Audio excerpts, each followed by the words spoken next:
Welcome back to the Nihilist Media Podcast. This is Bonding with Bond. I'm Mark. And I'm Nicholas. And here we are, everybody. We're at the end of the line. We did it. Bond is over. And I'm very happy about it. This was a good finale? Yeah, I think it was. Yeah. So we start off with a gun barrel. Shocking. It still sucks. Craig still showing the gun. Yeah. Everything I hated from the last one is still present. Mm-hmm. But then we go into the flashback of what happened in the previous, or what Madeline Swan told us in the last movie. Mm-hmm. We know this. You know. I clapped. Yeah, I recognize that from my favorite film, Spectre. This will come up a little bit more later too, but I think they miscast young villain because the age just throws me off later. But yeah, I think they should have just casted an older guy. Either that or had like a 17-year-old kid here, and it's like early revenge seeking. So he's like, he's corrupt from the beginning. Yeah, I think it would have made more sense because he's doing that whole thing later on in the movie where he's like, we're the same Bond. Where Yeah, like, you should have just cast them the same age. Yeah, should have casted fucking Mark Strong from the fucking Kingsman movies or something. Oh, that bald guy. Yeah, that'd be pretty cool. I'm surprised what is he a bad guy in? Sherlock Holmes. Yes, thank you. you. Kick-ass. Because I was like, I feel like he'd play a very good villain, and I was like, I've definitely seen him play like a Bond villain in something else. Yeah, he was really good in Sherlock. Yeah, he's a good actor. So I don't know. I am whatever about the opening on this movie. I think it's actually the weakest aspect of the film. I don't think it's the weakest, but I think it's unneeded. I guess it's needed to remind you of that the boogeyman came. Mm-hmm. Do you think it was a mistake trying to really follow up Spectre?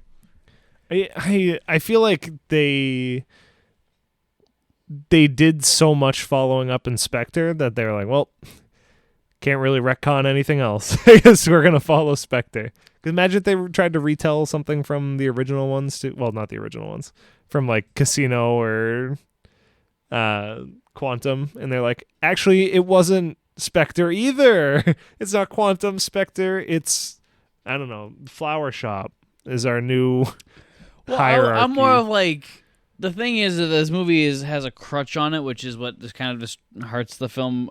It prevents it from being in my top 10 favorite Bond movies, and that they're really hammering and of like, no, Bond and Madeline fell in love, man. Yeah, and I think that they had like maybe even half another movie to really make it go, but I think that I would have bought it if like I would have bought it more if they would have like killed Madeline enough from the beginning, and then he retires and he ends up fucking meeting the girl from Quantum again over what actually happens in this. I think I'm all right with it. I believe their relationship at the end of this movie, and they want me to believe it at the beginning of this movie. Yeah, and I'm like, so they got there just what, 2 hours and 40 minutes too late.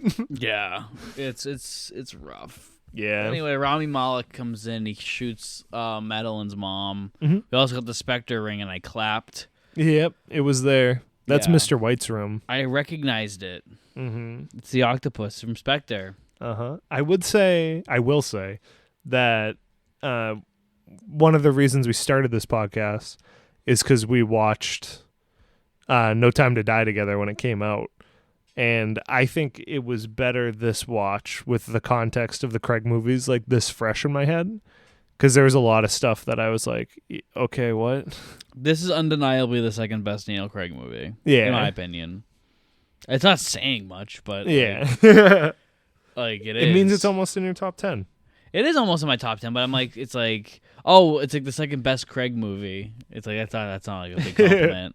Yeah, I still think Skyfall is better than this. Yeah. Same Act 3 problems, but I think a little better in this. Skyfall barely scrapes my top 10. Yeah. It's I think Skyfall is barely better than this. I'll say it at the end, but it's a little over 10 for me. Yeah. I was shocked it wasn't number 1 or 2. Yeah. Yeah, Nick's actually got it at number 14. Yeah. Right above 10. So yeah, Madeline Swan shoots the guy a bunch. She starts dragging his body out, but he wakes up. She, whatever. She runs into the ice. She falls through, and then he has like a moment where he's just like, "She's beautiful. She's only 13." And that's a 13-year-old. I don't know how Dude, old. How that she's able to drag a grown man. Yeah, I'm so bad with ages. I was like, I don't know, like 7. No, that girl's definitely like 12 or 13. Okay, maybe 10. Between the ages of 10 to 13, I would say. Yeah, I guess the age thing makes a little more sense now. Because I was like, dude, she's supposed to be like 7. He looks like he's the same age he is now in the movie. Yeah. But I guess that makes a little more sense, but I still don't like it. Yeah. Yeah, she falls through the ice, and she's down there long enough that she would have died. And then he shoots at her. Again, would have died. And pulls her out, but then we have a smash cut into, or just like a cross cut into her getting out of the water. Yeah. In modern time, and she looks over at Bond, and Bond's just like, Where were you? Where'd you go right then? I couldn't see you for 5 seconds. I thought I lost you. He means in her head. Yeah. Where'd she go? She's spacing out. I know what he means. It's deep, bro. I'm trying to make fun of it. Well, stop it. I'm trying to make this a entertaining podcast. It's not. I know. Just wait till the end, though. We'll have our top 10s for stuff. Mm-hmm. Oh, yeah, this is a long boy. This is our second special. Yeah. Anyway. We should. I'm going to call the podcast, like, Bonding with Bond, the finale. Yeah. For the special. Mm-hmm. This is the finale. This is the last episode. Unless you want to pay us, and we will do Casino Royale 1967. If send us some money on PayPal. Yeah. Directly to Mark. Friends and family, none of that business stuff. Yeah. I don't want no taxes. Yeah. I ain't reporting that. Give us $200 and we'll do both Casino Royales. Oh, both of them. 1954 and 1967. Give us $400 and we'll do Austin Powers. Give us $600 and we'll do the film OK Connery starring Jason Connery. Is that his son? His brother. Wow. And it has the guy who played Largo as the villain, and it has Moneypenny and Q in it. Wow. How did they get away with that? It was shot in Italy, so no one knew. No copyright law. Then we have, anyway, Bond and Madeline are driving around in the worst looking CGI ever. Yeah, like her reverse doesn't look terrible, but Bond's it's so like blown out. It looks terrible. Mm-hmm. I don't know if it's supposed to make him look like heavenly or something. Yeah, they go to a hotel and everyone's has like there's a bunch of burning paper falling from the sky. It's because the people write down what they're like their secrets and then they burn them. Wow. Vespa. Yeah. And then Bond and her are laying in bed, and he was like, "Where were you earlier?" And she's like, "I'll tell you if you tell me about Vesper." And he's like, "I've really not brought her up." Yeah. How do you know about her? Yeah, and it seems like he doesn't even think about her. Yeah, it seems like everybody else brings her up. It's never him. Yeah, like he thought about it in Quantum, and then after that, it was just like, "Okay, I'm over it." It's a and then you just cut to fucking Blofeld with like Vesper. He's like, "Who?"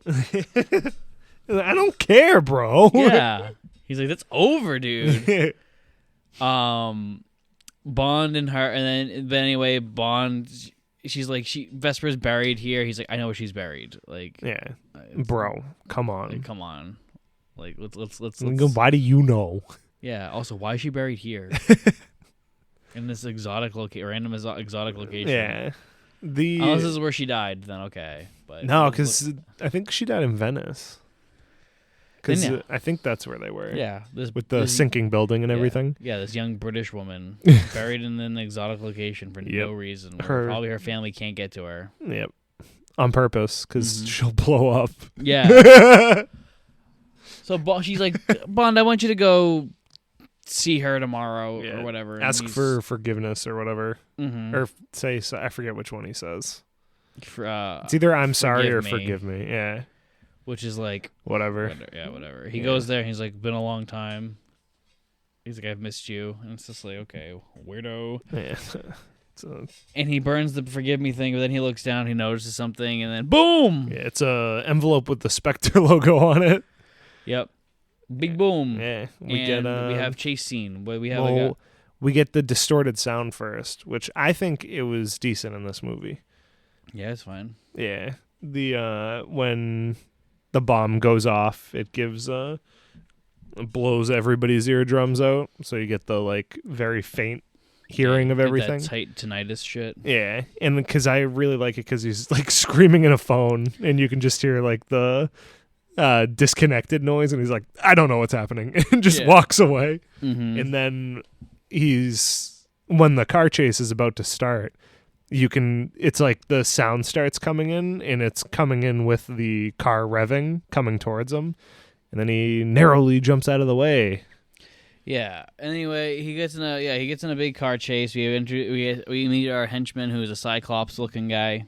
Mm-hmm. He doesn't look like a Cyclops. Yeah, he does. His eye looks all fucked up. Well, no, like he's got one eye that's fucked up, and he's got another guy. If you told me to picture a Cyclops, it would be one giant eye in the middle.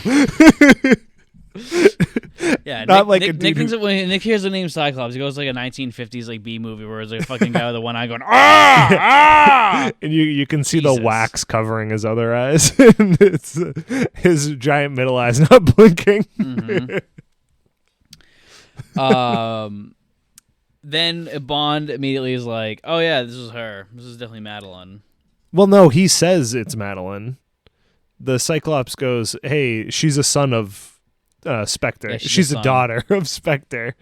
And he keeps saying it. And he's like, what? And then he sees that the eyeball was a device or something. Mm-hmm. He doesn't take it, though. He just drives away on a motorcycle. Why wouldn't you just take it? Huh.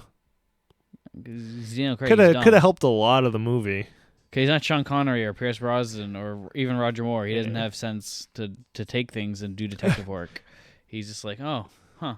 I might need that in the future, but look at this motorcycle jump. He goes, I don't work there anymore. Yeah.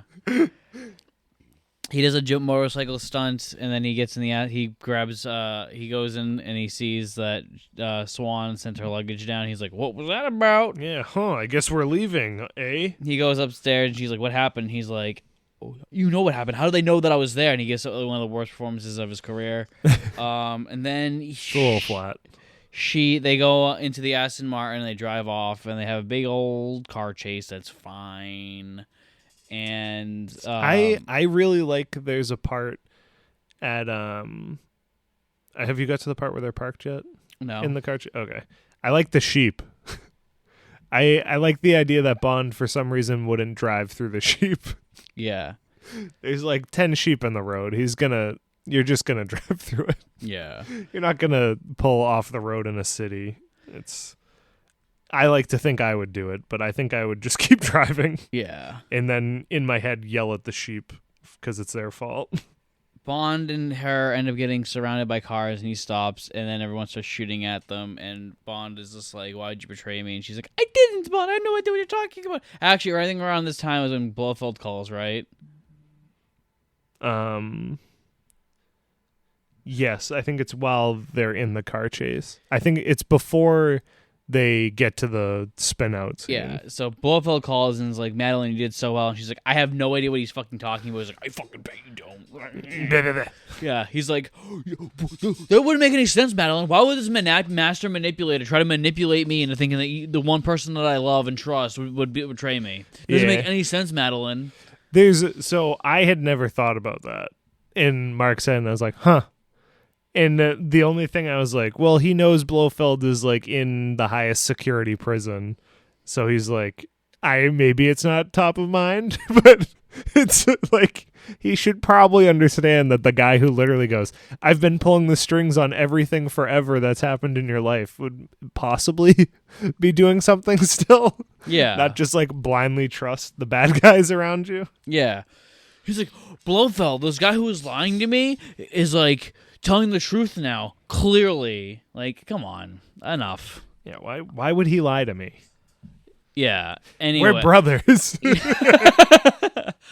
Fucking kill me. Yeah, so they stop, and then Bond's letting everyone shoot at the car, and eventually she's like, please, and he's like, okay, and then he just does he turns up the turrets, he starts shooting everybody, they drive off, and he's like, all right, I'm gonna put you on a train, and you're never gonna see me again.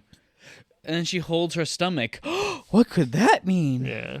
She's like, I love you, and he just walks away. And she starts chasing him in the train. She could have got off at any time. And this is one of the points where I'm like, if you want me to believe they're in love, like, have her be like physically fighting. To be like, no, I'm not fucking leaving you, you dumb piece of shit. Yeah, have him crack a voice or something. Yeah, that'd be pretty good. And she'd be like, please, please. He's like, no. And they have the moment where he looks like he's about to cry, but he does the British thing where he just does that. And he's like, all right, I'm not crying. that head roll out of the way. Mm-hmm. Just roll the tears back in your head. Mm-hmm. And then we hard cut to 5 years in the future. Yep, and there's people breaking into a facility. And then we hear a voice tell this really quirky guy, hey, Spectre's coming in, but they will not kill you. And he's just like, okay, good, I like animals. Yeah, I think it's kind of funny. It is funny. It's a good bit. It's like what he's trying to make it so his coworkers don't know he's on the phone with anything fishy. Mm-hmm. So he goes, even though they're all about to die. Yes, I like animals.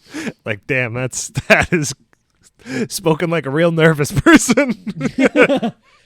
That's literally that's a Nick Campbell if you're on a set and you have to ask him to improv. He's like, I love animals. Yep. I would probably not even be able to come up with that. It'd probably just me going, yeah. Ooh. Line. Yeah, please. Anyone? Help. So these people break in and they grab the guy. They end up killing pretty much everybody. Yeah. And they steal this weapon called the Heracles. Yeah, Heracles. I think they do kill everybody. It's pretty cool. And then they blow it up, so I guess no matter what, yeah. Yeah, and then they do a thing where they have this weird magnet thing as they throw the guy down an elevator shaft so he doesn't die. Yeah, they have like magnetic suits that I like when they like deploy it, they like throw a little like almost like bomb looking thing down the elevator shaft. I'm like, "Oh, what the fuck is this?" And I thought it was like spreading different explosives down, and I was like, that's gonna ruin the building. That's genius. Mm-hmm. And then they're magnets, and I'm like, what? Wait, what? It would have been cool if they did both. Yeah. Nope. They actually, in a very non-terrorist like move, they only blow up the floor that had that stuff on it. Mm-hmm. Interesting. Also, the title sequence was fine. And the title song "No Time to Die" by Billie Eilish was fine. Oh yeah, we skipped that. Wow, terrible. Really? I think it's all right. I think the visuals suck. So bored. I was like, damn, what happened to Casino? But we do get a little throwback right before it goes into it, and we get the Dr. No dots, and I was like, oh, this actually looks really fresh. Mm-hmm. And then it has nothing to do with anything that's in the title sequence, and I went, I hate this. It's almost like that, Nick, correct me if I'm wrong, it's almost like that 60s aesthetic works better with James Bond than a modern day aesthetic. Yeah. Isn't that weird? There's some stuff in this that I like, but in Mark's defense, I've decided that this is more of like Mission Impossible stuff than Bond. It's like Mission Impossible with just Bond flavor splashed in it, and I love it, but it's definitely very different from the original Bond stuff. Because I love this like stuff, the like future. No, I don't want to say future, current events. Like, I love the diplomacy that has to happen towards the end of the movie. I'm like, damn, I fucking love this. Mm-hmm. And then I'm like, but I really miss when it was like Cold War era. Yeah. And like when espionage was huge. Yeah, when it was men in suits walking around fucking airports, like holding their fedoras up to not get their picture taken. Yeah. And it's I don't know. It's like two separate things to me. But like, obviously it's still Bond, but I like thinking of it as something else now. Yeah. Like, I'm so glad it started a new series for Craig, because I can compartmentalize it in my head and say, okay, that's kind of separate from the Bond movies. Exactly. Like, these aren't Bond movies. These are Daniel Craig action movies. Yeah, with like Bondian sprinklings. elements. Yeah. Then we have M is looking over the whole thing of like the explosion, and he's just like, huh. And she's like, that's not on the books. What's going on? He's like, don't tell anybody about this. I'll handle a gas leak. Yeah. She's like, sorry. He's like, get me 007. Yeah. We catch a Bond. He's on a boat doing boat stuff. Yeah. I love, like, you can see like the panic. I think M did a really good job in this movie. Yeah, this is I think this is his best performance as M. I think it is too. It's just like he literally looks like in pain from the news. He's like, oh man, that's a secret science base. Yeah, you weren't supposed to know about that. Yeah, I'm fucked. I was playing with weapons of mass destruction. Yeah. I didn't know they were, though. Yeah, you did. They were just supposed to be to assassinate people, not entire lines of families. Yeah. Or, you know, what ends up being like 8 million people or something. Yeah. We then have one of my favorite tropes in film is where a rich white guy goes off the map by moving to a very thriving village on a beach area. Yeah. No one here has internet access or cable even though we've seen all the places have very current electronics and vehicles and stuff. Mm-hmm. It's like, nope, he's completely off the grid. Nobody can find him. Yep. It's always, they always go to the most beautiful, most exotic location. Yep. But he goes home and he finds like a cigar, so he knows that Felix is around. Mm-hmm. Felix is on the hunt. Yeah, he goes to town. Felix is there with this other guy, Logan Nash, I think his name is. It's either Nash or Ash. It's one of the two. His first name is Logan, right? I think he ends up calling him by his last name though. Okay. But it's I don't think you liked him. I liked him though. I'm indifferent. There were a couple points where I like laughed, but I kind of like the idea of the betrayal on. Oh no, they did this in License to Kill. They did this in a Craig movie too, where Quantum of Solace. Yeah. Oh no. Craig's got one story, dude. Oh no. Yeah, and I think Quantum might have done it better. Yeah. Where I was like, oh, it's like the CIA corruption, not like just a guy who wants to be in Spectre. Yeah. Well, I should say New Spectre. Yeah. They basically meet and they are like, hey, yo, this guy got captured. The dude who got captured earlier, the guy who was like, who let, you know, at the whatever the fuck, he got them to Heracles. Yeah. He's been captured. We need to find out where he is. I know he's in Cuba. We need you to go rescue him, get us the package. And he's like, I'm retired. He's like, yeah, I wouldn't be asking if you still work for MI6, dude. This is our thing. And he's like, okay. Then Bond meets this woman who, and he gets on a motorcycle with her and goes home after he refuses Felix's demands. Mm-hmm. Offer. Yeah. Sure. Demand. Yeah. Felix and Bond, best buds, by the way. Yeah. I love this scene. I wish it was deserved. Yeah. Like, it feel like, I was saying this earlier, as much as I love Jeffrey Wright, and I think his interpretation of Felix is perfect, the movies have let him down so hard. And also his, like, very little, like, you know, chemistry with Craig. Yeah. I think their chemistry is believable in this scene. In this scene, yeah, it took them 3 movies to get chemistry. They need Quantum needs to either be buffed or he needs to be in another movie.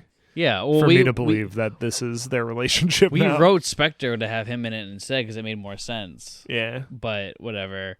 Me and Nick were talking while watching. It was like, wasn't it crazy that Jack Lord and like Sean, you just had the friendship and they were in one movie together? Yeah, I believed their entire friendship. They shared like 3 scenes.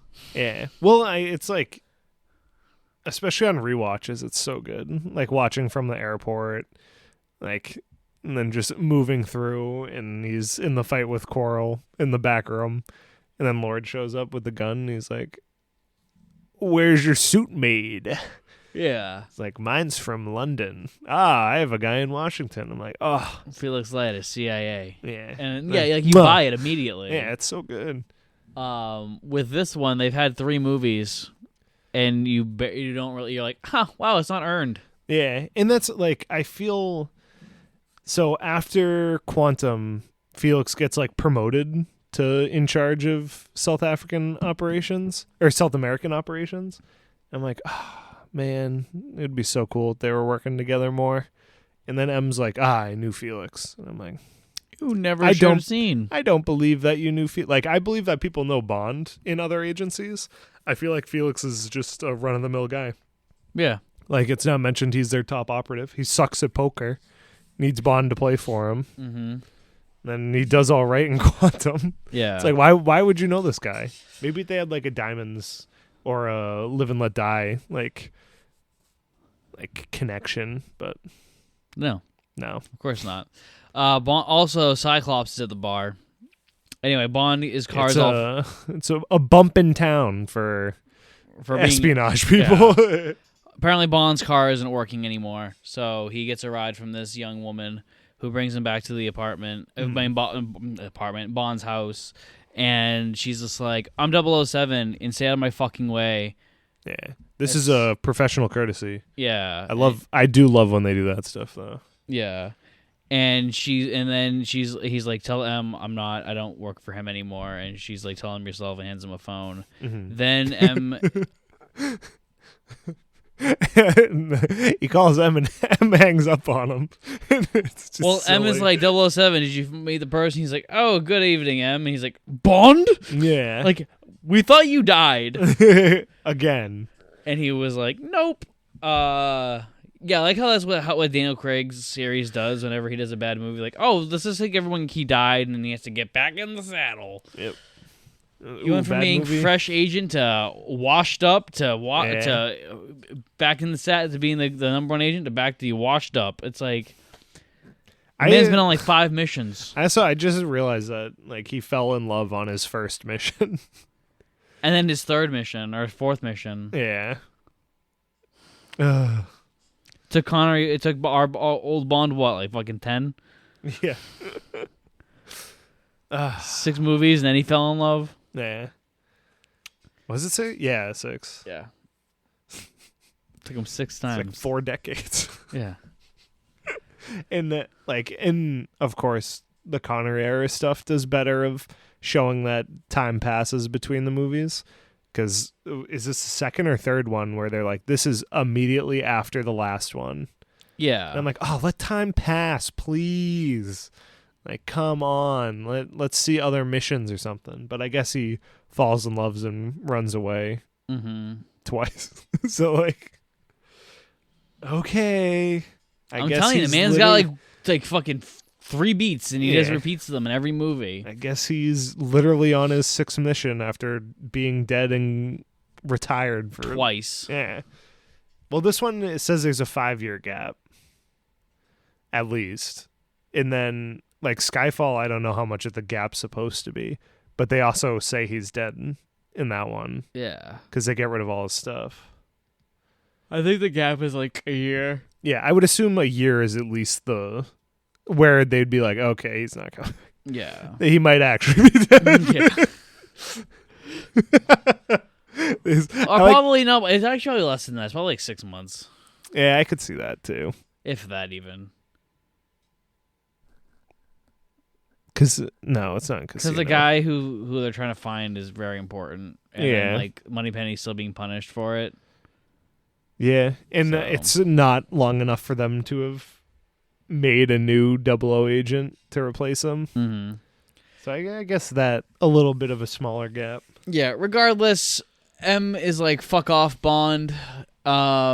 He's like, it doesn't concern you. He's like, it's Spectre. It obviously concerns me. And then M hangs up on him.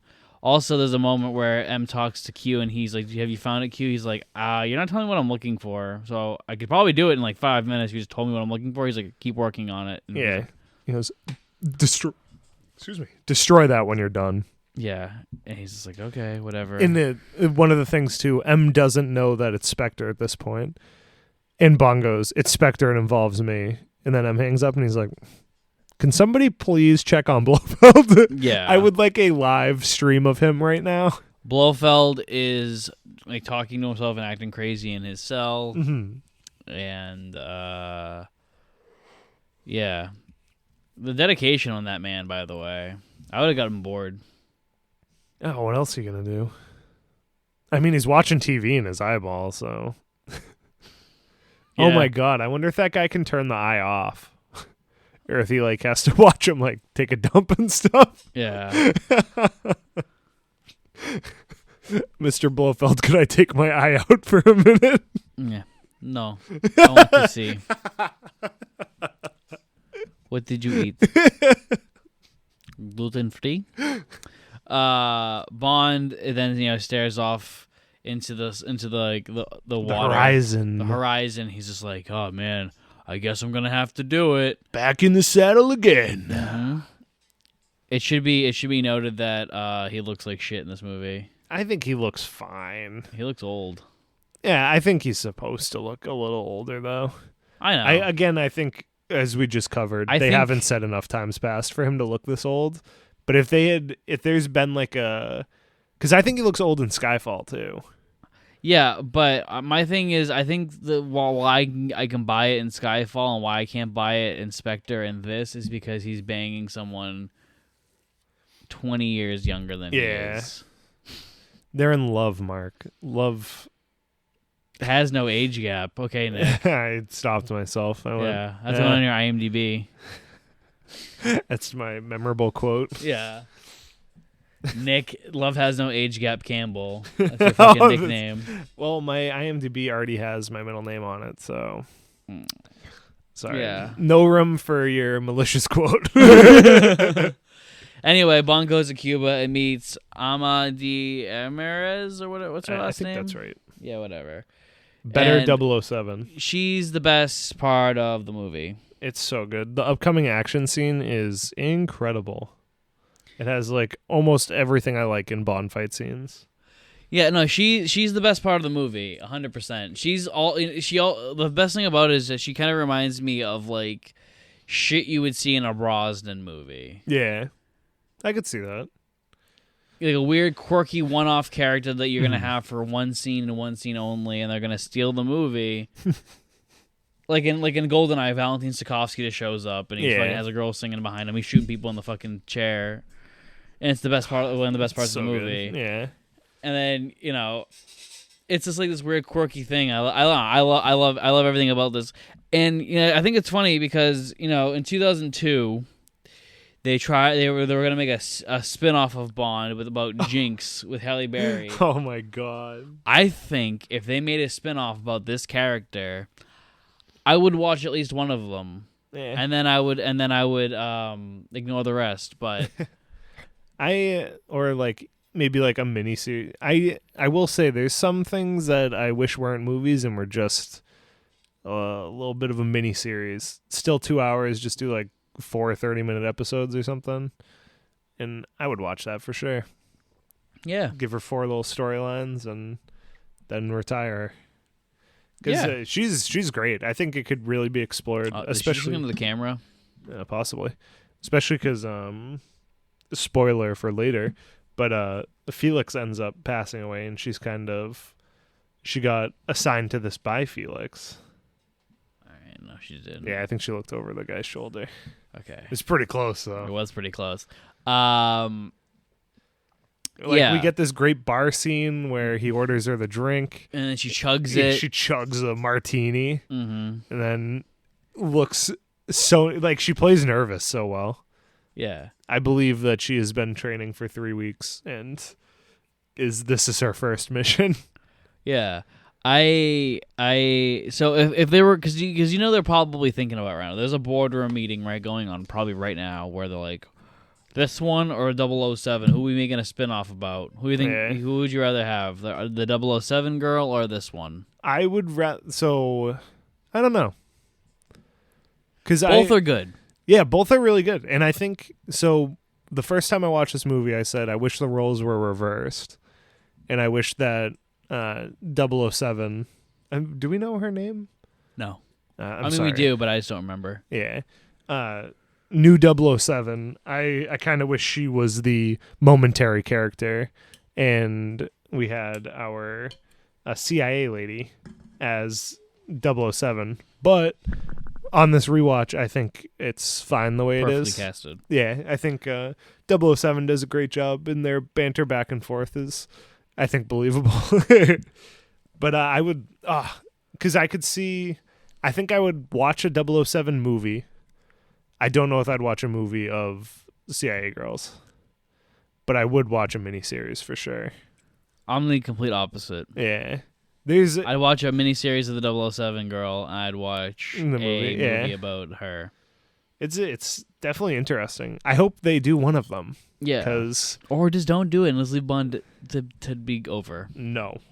I think for sure they're going to do something. I hope it's a period piece, though. Just like last week, A Man from U.N.C.L.E. is still fresh in my head. And that is such a good period piece that I'm like, they could easily do it with a higher budget. Just do it. Mm-hmm.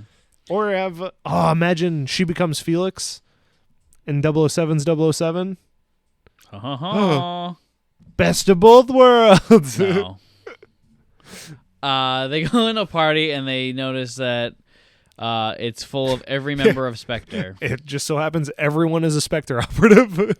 Yeah, and then all of a sudden you hear Blofeld, saying riddles, and then they notice it's James. Goodbye, James. Yep. And so Blofeld, it's the eyeball. Yeah, it's on a serving Cyclops. tray. Yeah. Yeah, Cyclops' eye has been going around on a tray. And then we get goodbye, Bond. Mm-hmm. And a bunch of gas comes from the ceiling, but it kills literally everybody except Bond and it doesn't kill the civs. Yeah, the civilians. So anybody who's on Bond's team is not affected, but all the Spectre people die instantly. And I bet they wish it was instantly. Yeah. Looks like a painful 15 seconds. Yeah. They get, and the makeup department does a good job. Mm-hmm. We got a lot of blisters and stuff show up on faces. Yeah. Not a lot of seizures or anything, but yeah, no. Then there's a good moment where the guy who they're looking for looks at Ama de Marmoraes and he's like, "Are you for me?" And she's like, "Huh?" And he's like, "Okay, no." I guess we're not on the same team. Oops. Yeah, and did we even talk about him switching the DNA? No. So the reason Bond didn't die and everybody thought he was going to is because the scientist who is again from that laboratory scene at the beginning that they stole Helix from, he has switched the DNA that was the target for this weapon of mass destruction. So he goes, "Ooh, I think I'm on Bond's team," but it turns out that it's neither of the governments trying to save Bond. It's a new organization that wanted to get rid of Spectre. Mm-hmm. And it worked. Something that doesn't make sense. Cyclops is not affected by it at all. Yeah, that's I think that's a little weak. A little weak in the writing department, especially if people's bodyguards are dying. Then I think Cyclops definitely should have died. But Bond looks all confused why he's not dying. Yeah, then we have a sick-ass action sequence. It's so good. 007 ends up almost getting the guy. Bond prevents that from happening. Mm-hmm. Ama starts shooting people like crazy, and it's fucking cool. Yeah, she fist fights a couple people. There's a great scene where Bond falls with 2 guards, I think, off the second floor behind the bar, and she's like, "Oh, is he dead?" Mm-hmm. And then he jumps back up, and he's like, "Ah." And then they share a little drink quick, which I was like, I could take that or leave it. Yeah. I think it's a nice little break at least, but yeah. And they I gotta mention this dude loves eating USBs. Go off, King. And any second that anybody gives him a USB, that thing is going in his mouth and he is eating it. No water or anything, too. He just throws it back. Yeah. It's incredible. And Q realizes that later. Yeah. Bond ends up congratulating the girl on how good of a job she did, because she did do an excellent job, probably even a better job than Bond did. For sure. And he goes away with the guy, and he brings him to Felix and Logan Nash. We find out pretty quickly that Logan Nash is actually a bad guy. Yeah, well, it's pretty good. I like the whole scene. Yeah, because Bond is interrogating the scientist, and he's like, "Do you guys not know what the fuck's going on?" He's like, "I'm just doing what I'm told," and he like makes eye contact with Nash, who's been telling Bond to like stop. Like he can't interrogate him. He's under like U.S. protection. And then he's like, "No, we're with the new organization." And he looks at Nash like right in the eyes. And then Bond and Felix understand at the same moment that like, uh-oh. Yeah, he's a bad guy. And Felix gets shot right in the chest. Yeah. Right in his tummy. Yeah. And then they're in the bottom of the sub. Or the ship. Yeah, the ship that is sinking. Yeah, they blow up they start blowing up the ship, and Felix ends up dying, and you're like, yeah. You didn't earn that. Yeah, because Bond's really beat up about it, but it's one of those things where it's like, oh man, I wish you had more of a relationship so I could feel this more. I think I feel it more than Bond feels it. Yeah. Do you think? Oh, she's so cool. It's a really good scene. Yeah. Do you think that the film reaches a peak here and it doesn't really Oh, for sure. I think this is the best action sequence in like Craig period. Oh, yeah, 100%. Like I think this is better than Skyfall House. Yeah. It's better than Home Alone fucking Home Alone. 7. And then Casino doesn't have anything that's like crazy over the top for shootouts. No, it's a very controlled movie. To its to the boredom. Yeah, of Engines Man. And it's great set pieces. The action looks cool. Bond has a rifle a lot in this movie, which I don't know why, but I prefer him having a rifle to like a submachine gun or more frequently just a pistol. Like, this looks so like tactical. I love this. Yeah, we were watching this. I basically mentioned that I'm like I feel it feels like Carey, the director, knows likes what we like. Yeah, he like it's like he likes the Bond movies that we like. Yeah, he doesn't like he's not he probably is someone who's like I don't like Casino. Yeah. I like GoldenEye. I like On Her Majesty's Secret Service. I like Spy Who Loved Me. Yeah, that's it. Just because it came in my head, the beginning of Casino is probably the closest thing to this. In the this feels like a Brosnan movie. Oh yeah, I think so too. Yeah. Oh my god, dude, I can remember the name of the building. That they have the shootout in at the beginning of the Casino, where he shoots the tank. It's foreign ground.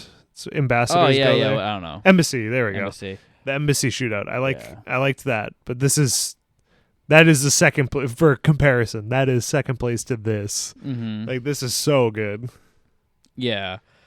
Also, because I forgot to do it. When we go back to a few scenes when Bond's at the bar and the Cyclops is there and 007's there. Also, if you want to keep it my running joke, Sheriff G.W. Pepper's there. He's on vacation. Anyway, back to the movie. in the Spectre bar. No, in the bar earlier. Oh, before when he's like isolated. Yeah. It's like Sheriff J.W. Pepper's there. Just there you go. He's clubbing in the background. Yeah, he's just like, God damn, and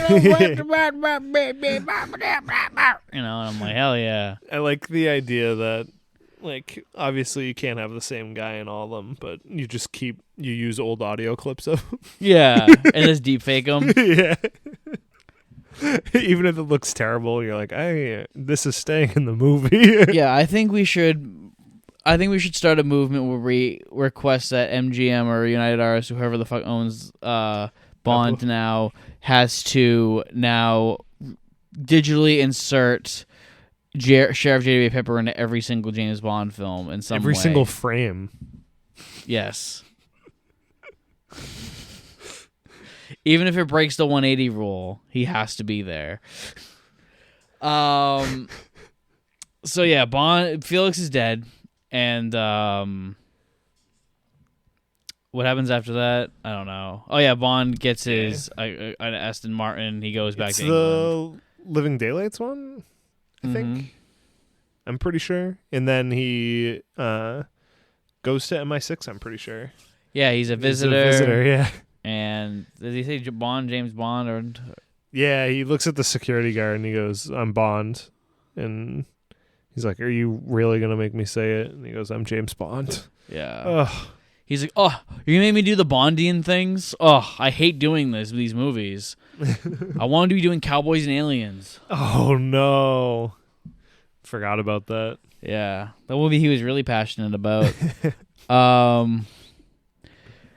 He then talks to M and is like, they do the whole thing where he's like, "You blah blah blah, I don't like you. You're how could they get a thing on Heracles? Why didn't you destroy it?" And he's just like, I don't answer to you or Felix Leiter." He's like, "Well, because Felix is dead," and he's just like, blah blah blah. Yeah. He was a good man. Yeah, because there's a good scene where he goes, "Hey, like, what the fuck? Why are you working for the CIA now?" He's like, "I get that you, like, if you wanted to get out of the spy game, but I didn't think you were, like, switching teams." He's like, "Well, he was there, and this is your mess, so." Yeah. And, I also told you that Spectre was involved, and he didn't really do anything. Yeah. He didn't shut it down. Yeah, because they know that scientist is, like, a Spectre one, and instead of putting them in prison, they have just been using him to develop a new weapon for them. Yeah. And they didn't see the possibility of anything going wrong there. Yeah. So yeah, they have a good M Bond thing going on here. It's a good scene, and then he kicks him out. Oh, he has that good. Wow, you've been awful thirsty. Yeah, because he keeps drinking. Yeah, because he's like, I fucked up. He goes, "Wow, I might have just killed like everyone." Yeah. Oops. Bond then Moneypenny is like, "Bond, what are you doing for dinner tonight?"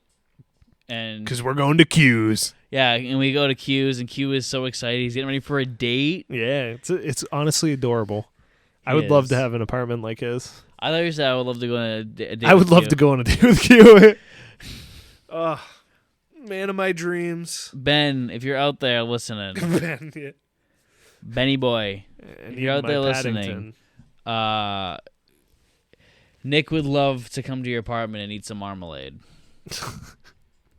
Does he eat marmalade? Isn't marmalade a drink? Marmalade sandwiches. Oh my god. That's what Paddington eats. I know. I figured it was something with Paddington.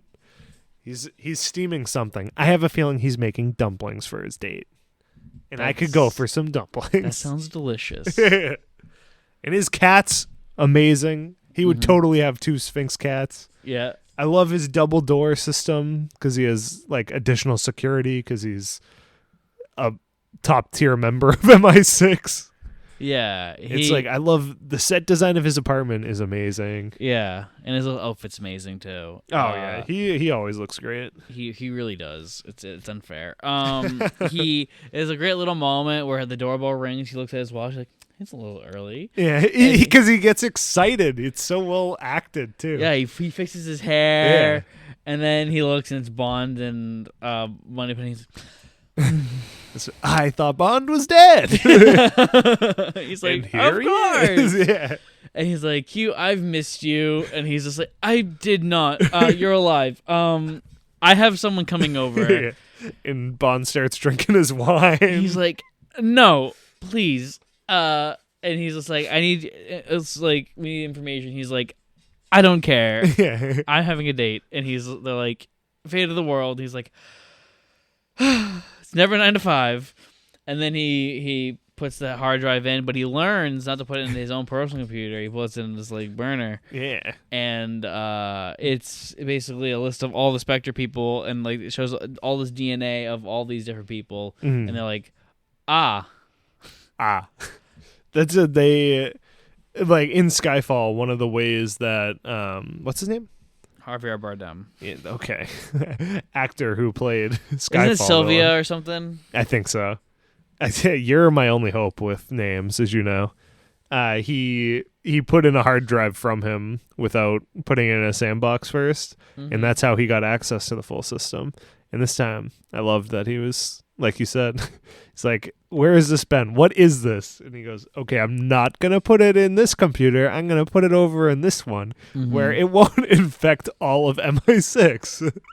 Yeah. It's like, that's character progression. He's learning.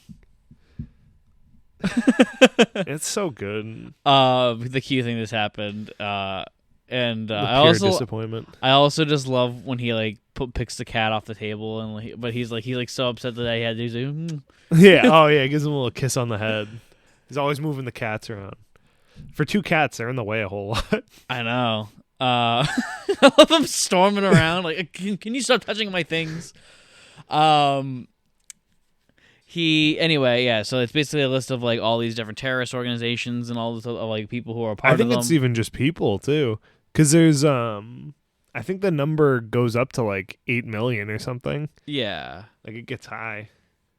That's a Spectre, baby. Yeah, the Spectre was like it only looked like 30 people on the list. Yeah, and the only one left's Blofeld. Mm-hmm. And he's like, well, we gotta talk to Blofeld, and he's like, you can't do that. He only talks to one person. He's like, well, who is it? And like, I really don't want to get into this. Like, who is it? And then we cut to Madeline Swan. Yeah, it just keeps cutting back and forth between them. He's like, please don't make me say it. Yeah. Moneypenny, please take the burden. He might hit me. Yeah. He is legally allowed to strike me. And if you'll remember from Spectre, she is a therapist. Continuity. I was very proud. Mm-hmm. I went, oh my god, did they think of this in the last movie? And then it's Rami Malek from the beginning of the movie, and he gives a stupid speech. Yes. Well, talking to her privately. Yeah. It's a flashback. I'm going to say this. Rami Malek is not the problem with the character. The character is the problem with the character. Yeah. Rami Malek plays it exactly how I imagine they wanted it to be played in the way that it should be played. But writing-wise, the character has no great motivation. Yeah, he's got to be old, in my opinion. He's got to be older. He's got to look older. It's not even just that. It's just the motivation. It's so weak. It's so Roger Moore. Yeah, I could see that. Because I understand him wanting to get back at Spectre. Yes. And then I'm like, okay, but why everyone? Okay. Yeah. Or just make it like, I want to get rid of Spectre, and then I'm going to sell this to the highest bidder. That's like the thing that I don't like about movies. So, with villains, right? In a post-Christopher Nolan world, they've made not even a post-Christopher Nolan, a post-fucking Spider-Man world, or in a post-Star Wars world even. They want you to have villains that you can say, like, okay, I see why they want to do this. Yeah. You kind of sided with them because it makes you feel it's complex, right? Yeah. But the thing is, then they'll make this one random thing that's like, but they also want to do this, and that's a real bad thing, so you can't be mad when the hero kills them. Yeah. It's like in Black Panther, where on paper, everything that Killmonger says is very right. Yeah, that's your, like, wait. He wants to, like, return the artifacts to where they're from? Yeah. Wait a second. But then he's like, also want to commit genocide. Yeah. And it's like, there it is. It's the same thing with Joker and like the Dark Knight. It's like in the first Dark Knight movie, the scene in like the interrogation room, yeah, he's right. But then he's also killing 100 people. Yeah. Like it's the thing. It's just like they can't handle like, oh, the villain is right. Yeah. Because Rami Malek is right. at first, I'm going to kill this terrorist organization by using their own type of warfare against them. That's the right thing to do. It's cool too. Do you think they could have stretched out the beginning of this movie so that it takes longer to kill Spectre? No, because that'd be boring. Because then it's just like, why would we care? But it gets rid of so much of the rest of it.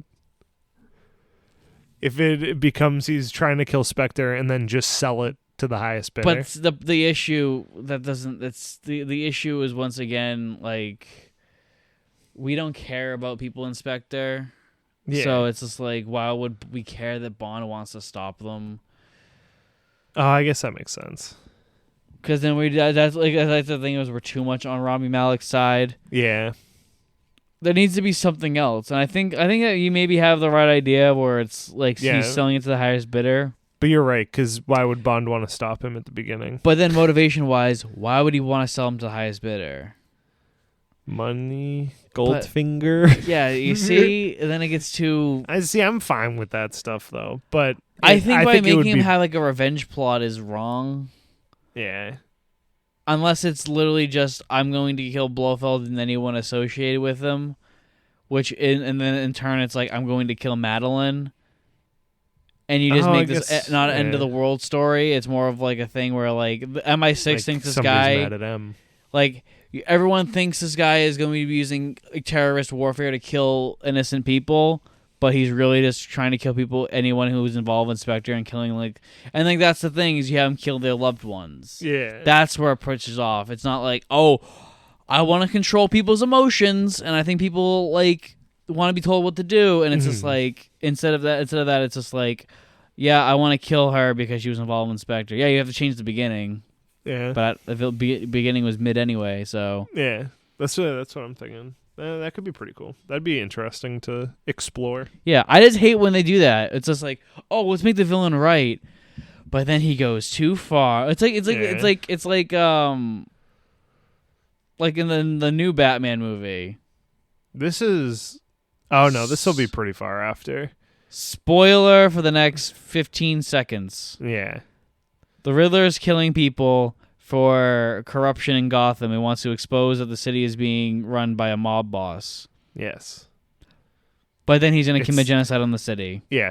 And it's like exactly like that. I'm like, ooh, like this is deep and I'm on both sides. And then I go, oh. Mm-hmm. Spoilers are now over. Yeah, if you're worried. Yeah. So anyway, he reveals to her that he was the guy who whatever. He was at the house when she was a kid. Was this? So here's one thing that I've seen it mentioned. Do you think that they're coding him as a pedophile? I don't think so. Because the whole thing. But he does take the daughter later on too. Because he's like, I never forgot your eyes, and it's like she was like 10 or 13, and then he's like holding on the daughter, and he wants like. He does let the daughter go though. Or like whatever. Like I mean, he goes, the vibe I got. If you don't want to come with me, then whatever. And she doesn't. And he goes, okay. And then leaves. Yeah, see, that's another dumb one where it's just more of like, maybe in the other motivation that you have him is that he wants what James Bond has. He wants to be a hot British man, but he's an ugly British man. Yeah. And I'm not saying Rami Malek's ugly. I'm saying that he's got like scars all over his fucking face. He got poisoned. Yeah. I hate the makeup on him because I don't understand why it's just his face. His hands are perfect. His arms are perfect. His ears are perfect. You see his arms? Do we? Yeah, because I went, wow, his hands are perfect. You see his hands. You don't see his arms. Well, I mean, you probably see like mid cuff or something. I'll keep an eye out for it. All right, whatever. Yeah. Fuck you, Nick. Because I'm like, dude, why is it just his face? I mean, his ears are the perfect example. Yeah. It looks like they put gray makeup on his face and then his ears are just regular complexion. Yeah. Like, oh, the poison just went after your face. Okay. It's not like an acid attack or something. Yeah. So this happens and whatever. He basically tells Madeline that she should help him finish the job. Yeah. Which is dumb. But she does. Yeah. Then Bond talks to M, and it's a great scene where he basically explains, or Bond's like, yeah, M, this is what you're missing, buddy. Yeah. And then Bill Tanner's like, Bond? Oh my God! It's my buddy. Yeah. Oh my god, I helped you. Yeah. I helped you in the last one. Yeah. That they should have played into that more. He's like, it's my fucking buddy. Yeah. Oh, M trusted you and me, man. But she didn't actually trust me. She trusted Moneypenny. Moneypenny. Yeah. Not her fucking servant who was by her fucking side the whole time. You know. Just drove around everywhere. I just did, everything for Just her. did her fucking taxes for her. Then Q and Moneypenny come into MI6, which once again, why is Moneypenny in there? She's a fucking receptionist. Yeah. And Q's like, oh, Bond, you're alive. I've missed you. And he's like, oh, shut up, Q. We know he's living with you. Yeah. He's like, okay. Darn it. Thought I could get away with it. Oh, actually, I take that back. Oh, wait, no, hold on. That must have been an awkward night after the date. I know. Yeah, the date chooses Bond over Q. No! Like, why can't you let me have anything? Yeah. That would have been great. I'm okay with Moneypenny in the room sometimes, but sometimes I'm like, why? It's just one of those things where it's just we have to have this core group of MI6 people in every scene because they're all high profile actors. Yeah, and it's just like, just cast unknown people. Cast like television people, so you don't have to do that. Yeah, because like I get what they're trying. I like the attempt, but like it just the head of security of a British government is not gonna have his fucking receptionist in the room when he's like, hey, here's my illegal fucking terror drug that I fucking made.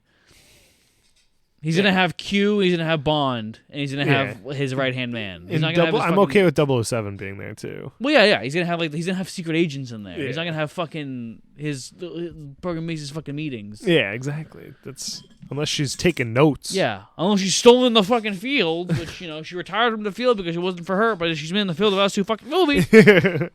It's true. God. Yeah, And once again, I love her as an actress. I do she's too. Great. I don't want. She her shouldn't have in been cast in this role because she's too good for it. Yeah, it's. Yeah. I think with a character like Moneypenny, you cast someone who's just starting their career, and they're either gonna and it's either that's their career, or they're gonna branch off after. Yeah, that's because I loved what they did having her in the field, and then being like, it's not for me. Mm-hmm. That was perfect. But then she's always in the field. Yeah, it's annoying. It's not like she's on the ground in the battles or anything, but she's running around everywhere. I just kind of miss when it was just 2 scenes with her. It's not even as that. I miss when it was just Bond doing Bond things. When like Bond, he would have a friend out in the field, and that was it. But most of the things is his. But now I think one of the reasons why I think Daniel Craig's Bond sucks so bad is because he comes off as an idiot. Because he needs like fucking 40 people to help him through every single like thing. Like in this room where he's talking, where Q's like explaining the thing, and like everyone's like pitching in to tell him what's going on. So his Bond's like, I'm okay with. Well, 007's talking about something he wasn't there for, so I'm fine with him being there for the not declassification, but debrief. The debrief of what just happened at the funeral when everybody randomly died, and Q being like, "These are nanobots." Yeah, it's that's like fine. what I made your smart blood. Yeah, no, that's fine. Just get Moneypenny and Tanner. It should just be that should just be Q, M, and 007, and maybe Tanner's there in the back, but he says nothing. It's like the only extra person's Moneypenny. But the thing is that they do this in every scene. It's not just this scene. I was gonna say, that was just a good example of my defense. Yeah, they literally just do it in every fucking moment in these 3 films, and it's like I miss the days where a fucking Bond would sit down, he would know more than M. Yeah. And M would be like, "Shut the fuck up, you little shit." And and Bond would be pointing. I didn't really like those because I don't like I'm an expert in everything possible. Like the Diamonds is the perfect example where he's like, yes, I know all about this. And then it's like, okay, those are the fake ones. those aren't real diamonds. It's like I love the Well, yeah, because like- that's a good payoff because you have these movies of him building him to be like this smart dude who's like a Wikipedia page. Like, he's not. Yeah. I never saw that he's an expert, but he has a Wikipedia page knowledge of all these subjects. That's like I'm fine with Oh, is it from Russia? No, it's not from Russia. What's the one with Triple X? Spy. Yeah, Spy Who Loved Me. When they have the back and forth, like I like that Yeah. between him and Triple X, where they keep trying to one up each other. Yeah. with who has better intel and stuff. Like I'm fine with him. He's read every dossier that's gone across his desk, and knows all the like terrorist organization people, like what people have not done of Bond, and just know who he is from looking at a picture of him. Yeah, I like the special science stuff. I'm like, okay, I don't really. I like when let's see the little moments like on Magic Secret Service when he goes to M's house, and like M's doing like his butterfly thing, and he's just like, oh, you're doing it wrong. Yeah, see, I don't like that stuff. I love that shit. Yeah, I would be if it was like. Because I love it because it feeds into that that budding head relationship where like M's like, can you just let me have this one fucking thing, please? Yeah, and Bond's like, you're doing it wrong. That's one thing they do right in this movie is the bilingual stuff. I'm like, yes, Bond is speaking another language. Thank you. Yeah, like thank God this is happening again. Yeah, that I'm fine with him being fluent in like the 15 highest used languages. I mean, like, hey, I need these because you never know when someone's going to randomly speak. Russian's a bad example. Turkish and be like trying to talk behind his back. And he's like, I understand what you're saying, but I'll pretend I don't. Mm-hmm. But yeah, I don't know. I like the days when most of the intel was Bond. Oh, in another, like, Moonraker. When it's like, oh, this is a very important thing in the news right now, so I do know everything about this. Yeah. Because I looked it up. It's like the weird things like insect pinning and diamonds. I'm like, you don't have to. Man, you don't have to know. You're not perfect, my man. It's okay. You don't have to know, like, who pitched for the Red Sox in 63.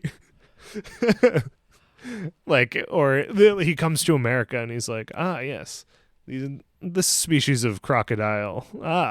I can run on their nose and it won't bite me. Yeah. It's like, stop.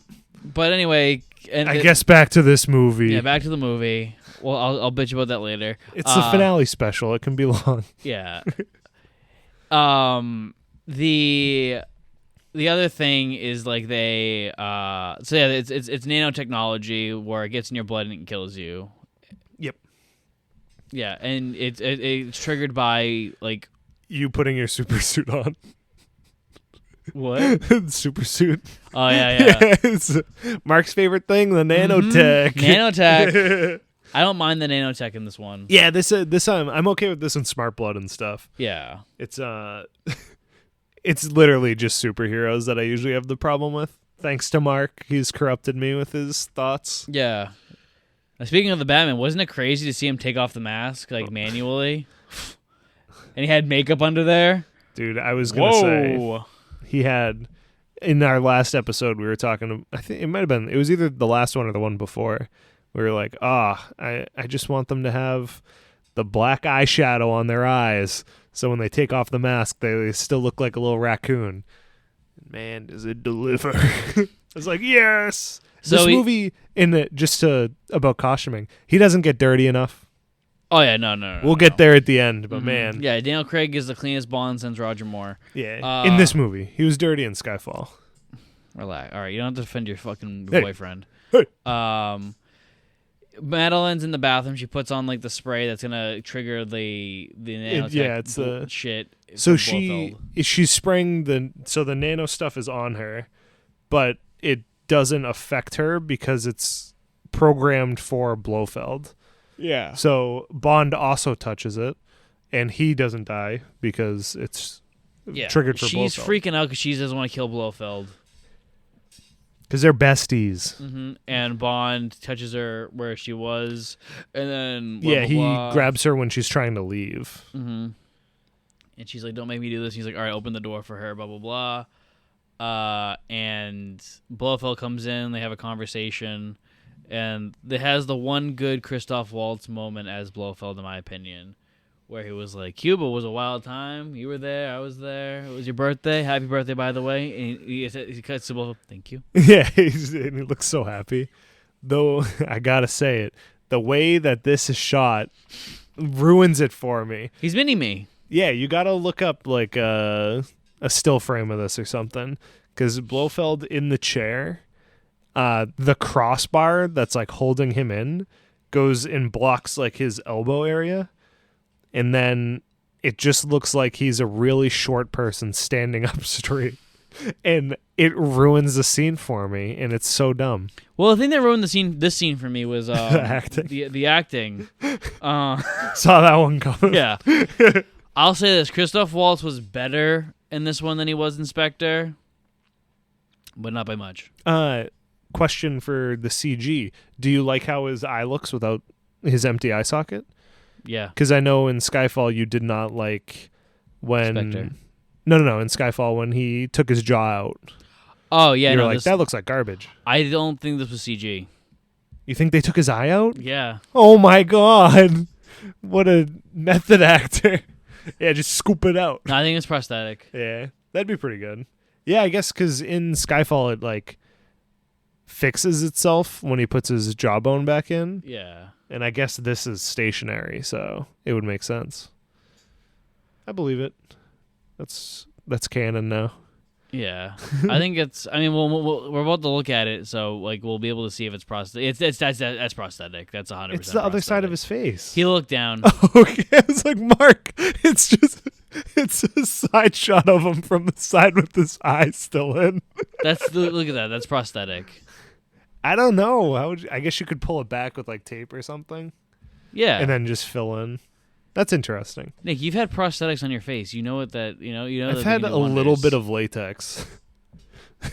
I don't think I can't unsee little mini me. So adorable.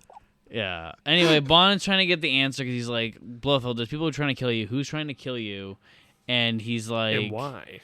And he's just like, it's Madeline. She knows the answer. She has a secret. Can you believe she still loves you? And he's just like, bro, just tell me who it is and I can get the fuck out of here. He's like, I don't want you to get out of here. We're just getting reacquainted. Yeah, and he's like, dude, and you're I'm my like, bro. They've literally misinterpreted the entirety of the character of Blofeld so hard. Yeah. Well, they're brothers in this one, dude.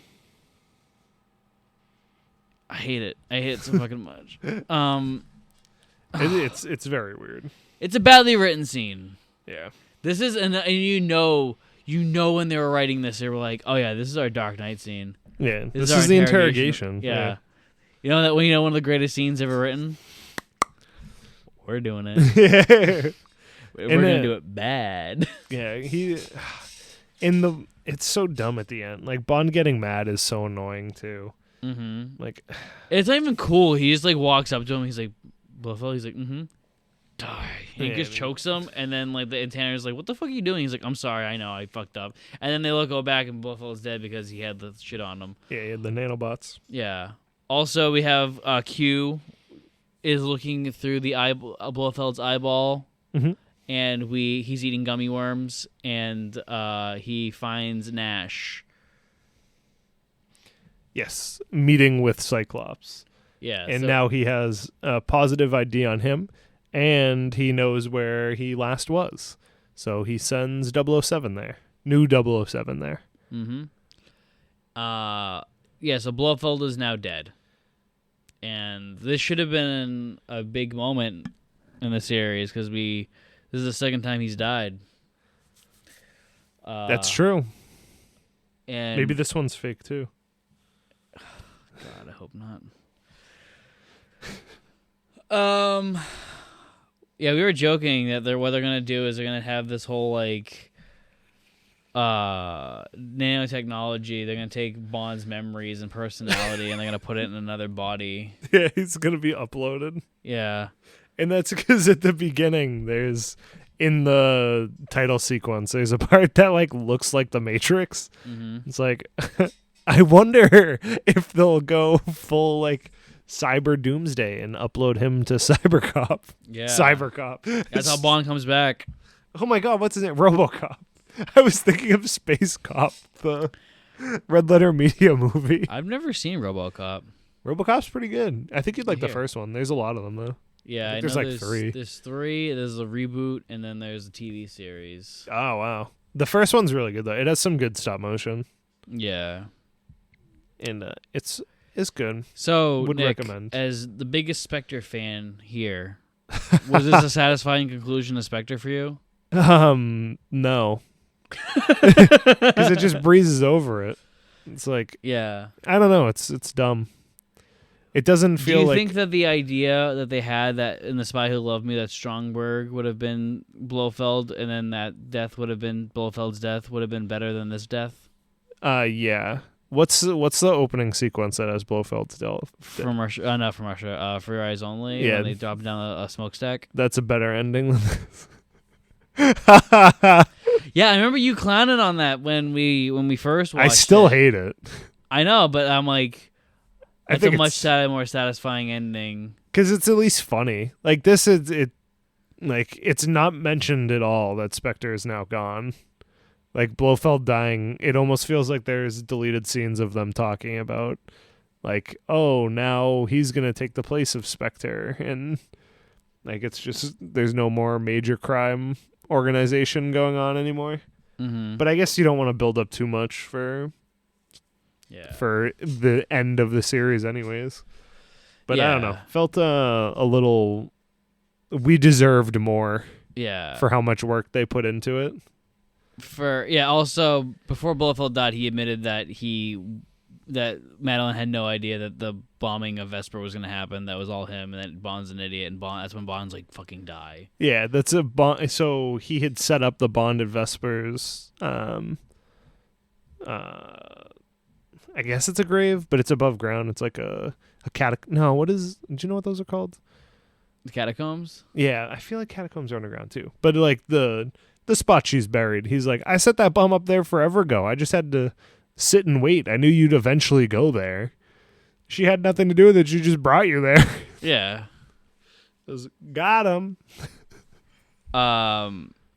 Yeah, it's dumb. And terrible scene of yeah. Craig yelling at the wall while Tanner's like, you broke the one rule. Yeah. There's also, once again, the Dark Knight moment when, Batman lunges on the Joker. Yeah. But, in that one where it's cool and it shows that the Joker is still winning even with the brute strength, this one is just, we have to have an excuse for you to touch Blofeld. So exactly, yeah. That's I don't know how else they would have done it, but it's like, damn, this was bad. Yeah. They figure out that Bond had the stuff. Q examines it, yada, yada, yada. He says it's in your blood, it'll never go away. Yeah. I think this is when they discover that. I'm not sure what they did earlier. So he's just, because that comes back later.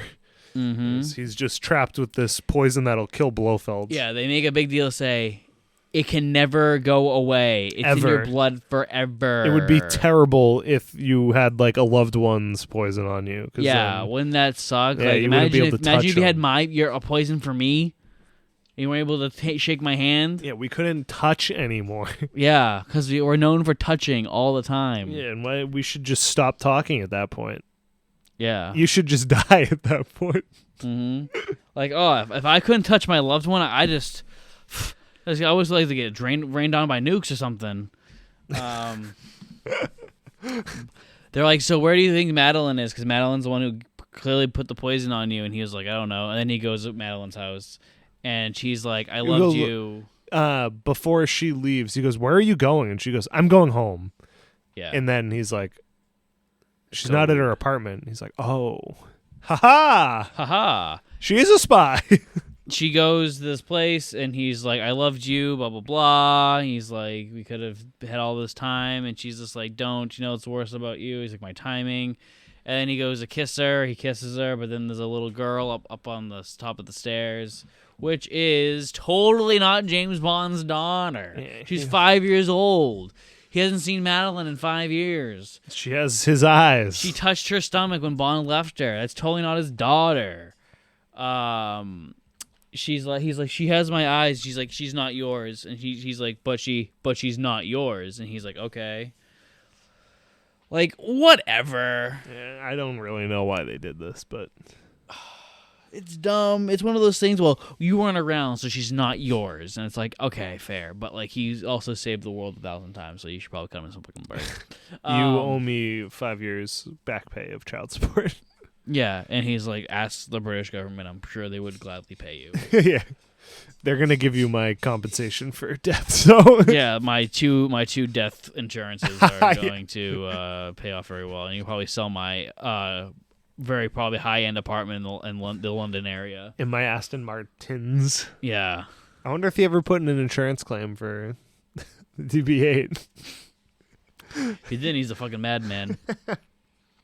A bunch of shit happens where you start to buy the Madeline Bond relationship. Yeah. Too little, too late. Yeah. It's in the woods. There's some good chemistry. Also, actually, something I want to comment on. Uh-oh. So, throughout the film, they've been playing On Her Majesty's Secret Service music. Now, I love me some On Her Majesty's Secret Service, but I know what they're trying to do. They're doing that thing. They're doing that little thing, you know what I'm saying? Where fucking movies in nostalgia, trying to hit you there. Whereas it's like, oh no, they're in love like Bond and Tracy, where it's like, but they weren't. You know, they're also, it's like, what is it? It was supposed to be like, oh, On Her Majesty's Secret Service's music is like, oh, it's the tragedy music. Like, no, it's the Tracy theme. It's the theme of this one character that was a bit above every other character in the entire series. Yeah. And what they're doing is they're just being like, remember that? This movie's just as good as that one. And it's like, it's not even in the same fucking league. It's kind of annoying. Every time they do it on Majesty's Secret Service reference in this movie, it's kind of annoying. I didn't even catch them, but there's a lot of music cues from when Mark went, yeah, this is from that too. One of his last lines is an On Her Majesty's Secret Service quote, and it's annoying as fuck. Unless it was like an actual sequel to On Her Majesty's Secret Service where it's like, oh, he finally found love again. Yeah. Then I would have bought it because it's him also remembering his past. But no, he never met Tracy. The line is, "We have all the time in the world." Remember when he's like holding Tracy and he's crying. He's like, "We have all the time in the world." Yeah. In this one, when he's dying, now he's smiling. He has all the time in the world. Now, if it was sequel, he says, "You have all the time in the world." To her, because he's dying. That's even worse. That's even worse. It's because I think it's not a reference to that. I think it's because the movie's No Time to Die, and he's saying you have all the time. It's a reference because then they played the song from On Her Majesty's Secret Service. Yeah. We have all the time in the world right after. Yeah. What if he just said you have all the time? Would that be a reference to you, or is it just because? Oh, okay. But no, but it's like the whole. They don't even. It's not just they play that theme. They do like the do do do do do do do do do do. Like the opening theme of On Her Majesty is played in this movie. It's not just Tracy's theme. They're invoking this movie that has nothing to do with it. Yeah. Because this is not a sequel to that series. Dude, I wish I knew any of the music to be on your side, but I have no idea any of it. I was like, I guess I remember the last song. It's just one of those things that people like me and you complain about. Where it's like, I know that thing. Yeah. You know, it's like Goldfinger showing up in Casino Royale. it's the stupid shit. It's the stupid shit in Casino Royale. He puts on the suit for the first time. That's the first time we have the. Like the I still think you're crazy about that one. I'm not. I looked it up. I'm not alone. I'm glad you're not alone in your asylum. Yeah. There was something in this movie where I was like, ooh, I like this more than the Goldfinger thing, and it was like a subtle reference, but I can't remember what it was. He has the No Time to Die car. No, sorry, the Living Daylights car. Mm-hmm. And I was like, oh, I like that. And I think there was something else where I was like, this is fine with me. This is what I want. I do not want. Or maybe it was something I rewrote in my head. Probably. Because I was like, I hate being thrown huge things like that. Like, if it was just... I almost said Goldmember. If it was just Goldfinger's car, I'd be like, oh, okay. That's kind of funny. But having him show up twice in the movie, I'm like, ah. Yeah. Okay, we're drawing too much attention to this. Yeah. We do get a funny line right now where she's showing Bond a Mr. White's secret room, and he goes, what was with this guy in secret rooms. Yeah. This is like the 4th secret room of his I've been in. Yeah. Not too fucking secret, honestly, if we keep getting into them. But, One took him a little while to get into. Yeah, we find out that we find out the backstory behind Rami Malek and stuff, and why he wants to kill everybody. It's because his whole family was killed by this terrorist organization that may or may not be Spectre. Probably is Spectre. Well, it was Mr. White, so I think it was Spectre. Yeah. Yeah, Mr. White, the man who left for child trafficking, murdered an entire family and poisoned a young boy. He's a good guy. I think there's multiple kids in the pictures that are dead. Yeah. But human trafficking, it's... See what I mean? I'm like that whole... The stuff with Mr. White's like fake arc that they made. Yeah. I was like, just let him be a bad guy. Villains cares? can't be villains. Yeah.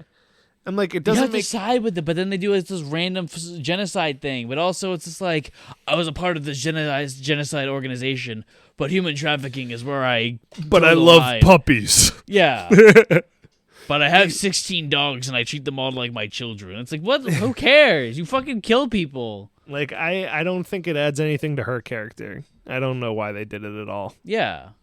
In fact, I think if her father was a piece of shit, like an unredeemable piece of shit, it would help her character. Yeah. Oh, man. Bond makes his daughter breakfast. He makes her an apple. Let's not give him too much credit. An apple? Hey, an apple a day keeps the doctor away. That's true. Except me, because I'm allergic to apples. And I still eat one every day. Yeah. I steal a lot of my doctor. Yeah. But I like breaking out in hives in the morning. It keeps you fucking motivated. Yeah. Keeps me like enjoying the good moments. Yeah. If I start the day with a terrible moment every day. We get I think it would have been funnier if he made like a waffle and it sucked. Yeah, that would have been funny. He goes, "Yeah, I'm not good at this." That's like a perfect thing of yeah, I'm not good at cooking. Yeah. I usually eat out. Yeah. It was double entendre right there too. That's I like the idea that for breakfast he goes, I don't know, an apple? Yeah. Here you go. I guess I'll take the skin off of it. Yeah. I don't know. I think it's so funny that he makes shitty pancakes. And, I think that really would have bad. been great. Yeah. And he's like really proud. He's like, so what'd you think? She's like, He's like, I'm not very good at cooking. I'm gonna go die. Yeah. I'm not cut out to be a father. We get an update of the whereabouts of Logan Nash. First we get the island of where what's the villain is based in an island. Uh-huh. And he goes, "Oh, Logan Nash 007 is new 007 is following him. And this is where she is." And he's like, "Why is she coming to where I am?" And then he's like, "Oh, yeah, Nash is coming here." We have an okay action sequence. Yeah, I think the part where Nash dies is good. And I like the aesthetic of the woods being foggy and stuff. Oh yeah. But it goes on for like 5 minutes too long. I think it's the car stuff that sucks. Yeah, I could see that. Yeah. They are, and there's like 8 cars chasing them in a helicopter, and they end up just going in the woods. And yeah, I think it's a little long. I think all the stuff in the woods is good. I also like the stuff in the car where Bond is like in like the little girl are talking, where she's like, "I got bit by a mosquito," and they're like, "It's okay," and she starts talking to her fucking rabbit, and Bond is just like, "Do mosquitoes have friends?" And then she goes, "I don't think so." Yeah. It's a cute little girl. Oh. She's got that stupid ass bunny stuffed animal. Yeah. The weirdest, like, would that be a MacGuffin? Like, the weirdest, like, plot point stuffed animal ever. Kind of, no, because the MacGuffin, everyone's looking for it. Okay. Hot take. I think that the whole Bond separating from Madeline is a waste of fucking time. Yeah. I mean, it's just to get her taken away. Yeah. Not this. I'm saying in the entire film. I think that the opening of her like going on the train and being separated is dumb. And I think that you would lose literally nothing by having Bond been the father for those 5 years. It would make everything stronger too. Yeah.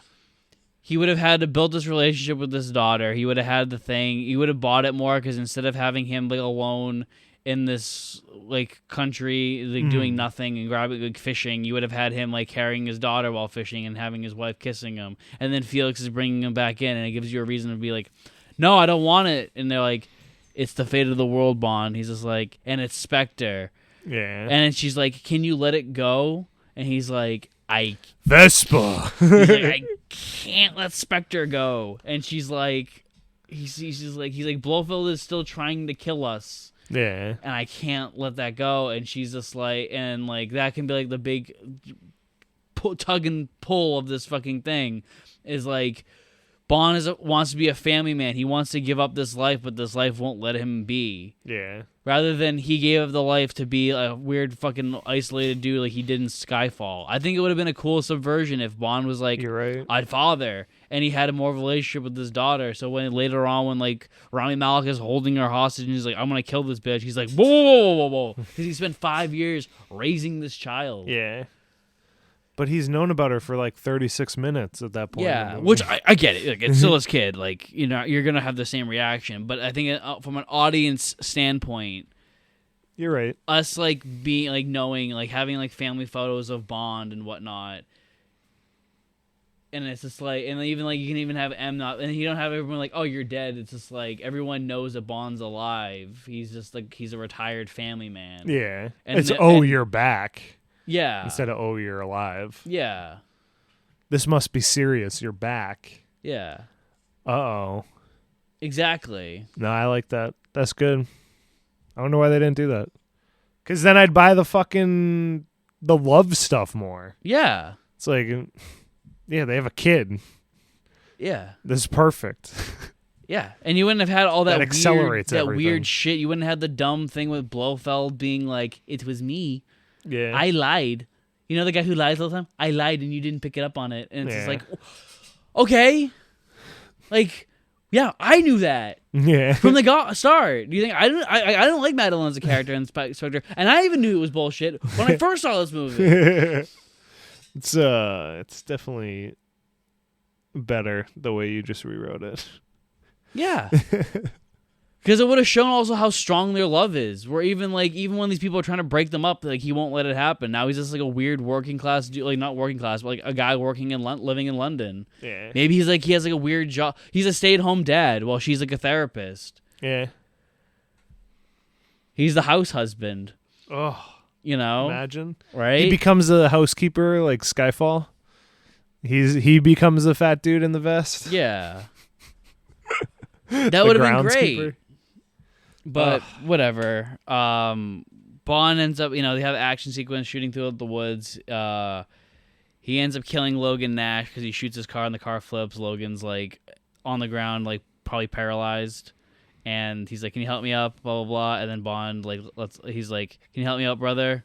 And he's like, "I had a brother. His name was Felix Leiter." I thought his name was like, "I had a brother. His name was Blofeld." And I was like, because when he first said, I was like, "He's not gonna fucking say that, is he?" Because you killed my brother Blofeld. Yeah. And he pushes the car onto him, and then while that happens, he hears gunshots, and Madeline kills like a guy, and then Rami Malek shows up, and then she gets taken away. And then I think there's like a plane sequence or something. Like, you take it over from here. I'm trying to. Can you? Yeah, I was gonna say if we skip forward, because I don't remember if they go right on the. Yes, they do go right on the plane because he goes, "Did you get me a plane?" I'm pretty sure Q said, "Hey, I don't go on planes" in the last movie, and then in this one, all of a sudden he's on a plane. Stupid movie. Mm-hmm. Dumb. Yep, hate it. 0 out of 10.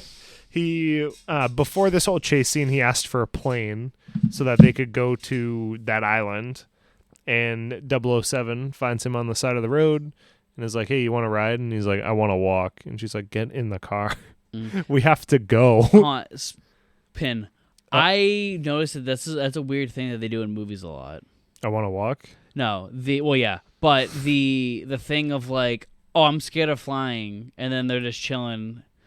Or Yeah, like, he doesn't. I wish he looked nervous. They'll give people like a flight phobia. When I think the biggest example is in Star Wars, where the entire prequel trilogy, Obi-Wan's like, I hate flying. Yeah. Right. Episode 4, he's chilling. He's fine. Yeah. Fucking, he's just sitting there, not nervous at all. So I was like, why add that? Why add that quirk? Yeah, it's weird. I guess just because Anakin's good at flying. Why? It's like, just make him the old guy who's like not as fast. Make Qui-Gon does not like flying or something. I don't know. It's easy. Fucking Jesus. Or it's the future. They all have to fly. Yeah. Get over it. Yeah. What are they riding horses instead? No, they weren't. They are number 9. They're riding horses on the outside of a spaceship. Yeah. But we're on the plane. Q is in there and starts giving them their gadgets for this mission. They're going to fly into the island that our villain is on, which he just took mommy and daughter to. Mm-hmm. He gets a watch which has an EMP in it, which will destroy electronics that are near it, unless it's a earpiece radio that Bond has in, because why would that get blown up in an EMP? He gives them smart blood so they can be tracked, and I think he calls it QDAR, and it's what looks like a Beats by Dr. Dre speaker for them to carry around that'll do a little radar around the room so he can get a 3D image of where they are. So because the base is in an old World War II sub base, so it's really thick concrete, so they can't get radar through it. So they need to, and that's later on their radios keep breaking up and everything too. But this is their way to look into it. One of the cool things, I don't know if it's right here in a little bit, but it's on the plane. We start to find out that the island is in disputed territory between Russia and Japan, and now the British are going there, and because it's territory that is disputed, they all are interested in what's going on this island. So Russia sends MiGs to intercept them. I think Japan sends some like battleships over, and then I think it's a C-43. It's a big plane that Q's flying in overhead on the island, and then they have British ships also coming, which later on will shoot missiles.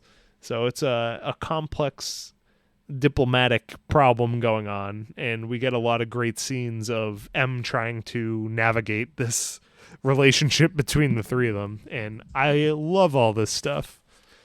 But now then we go back to Rami Malek, and he has the blood of Madeline and the daughter, which that's totally not going to be the climax of the film.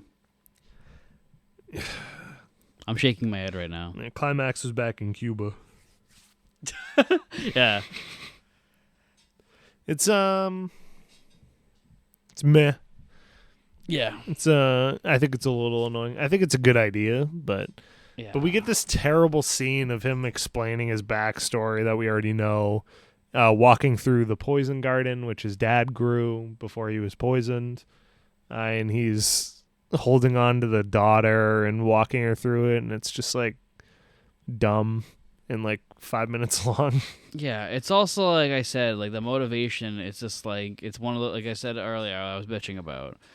Has a reason to do it, goes too far, but it's just like, just make it a personal thing where it's just like, I'm going to kill the family of Spectre. Yeah. I'm not going to kill you, Madeline, but your daughter has to die.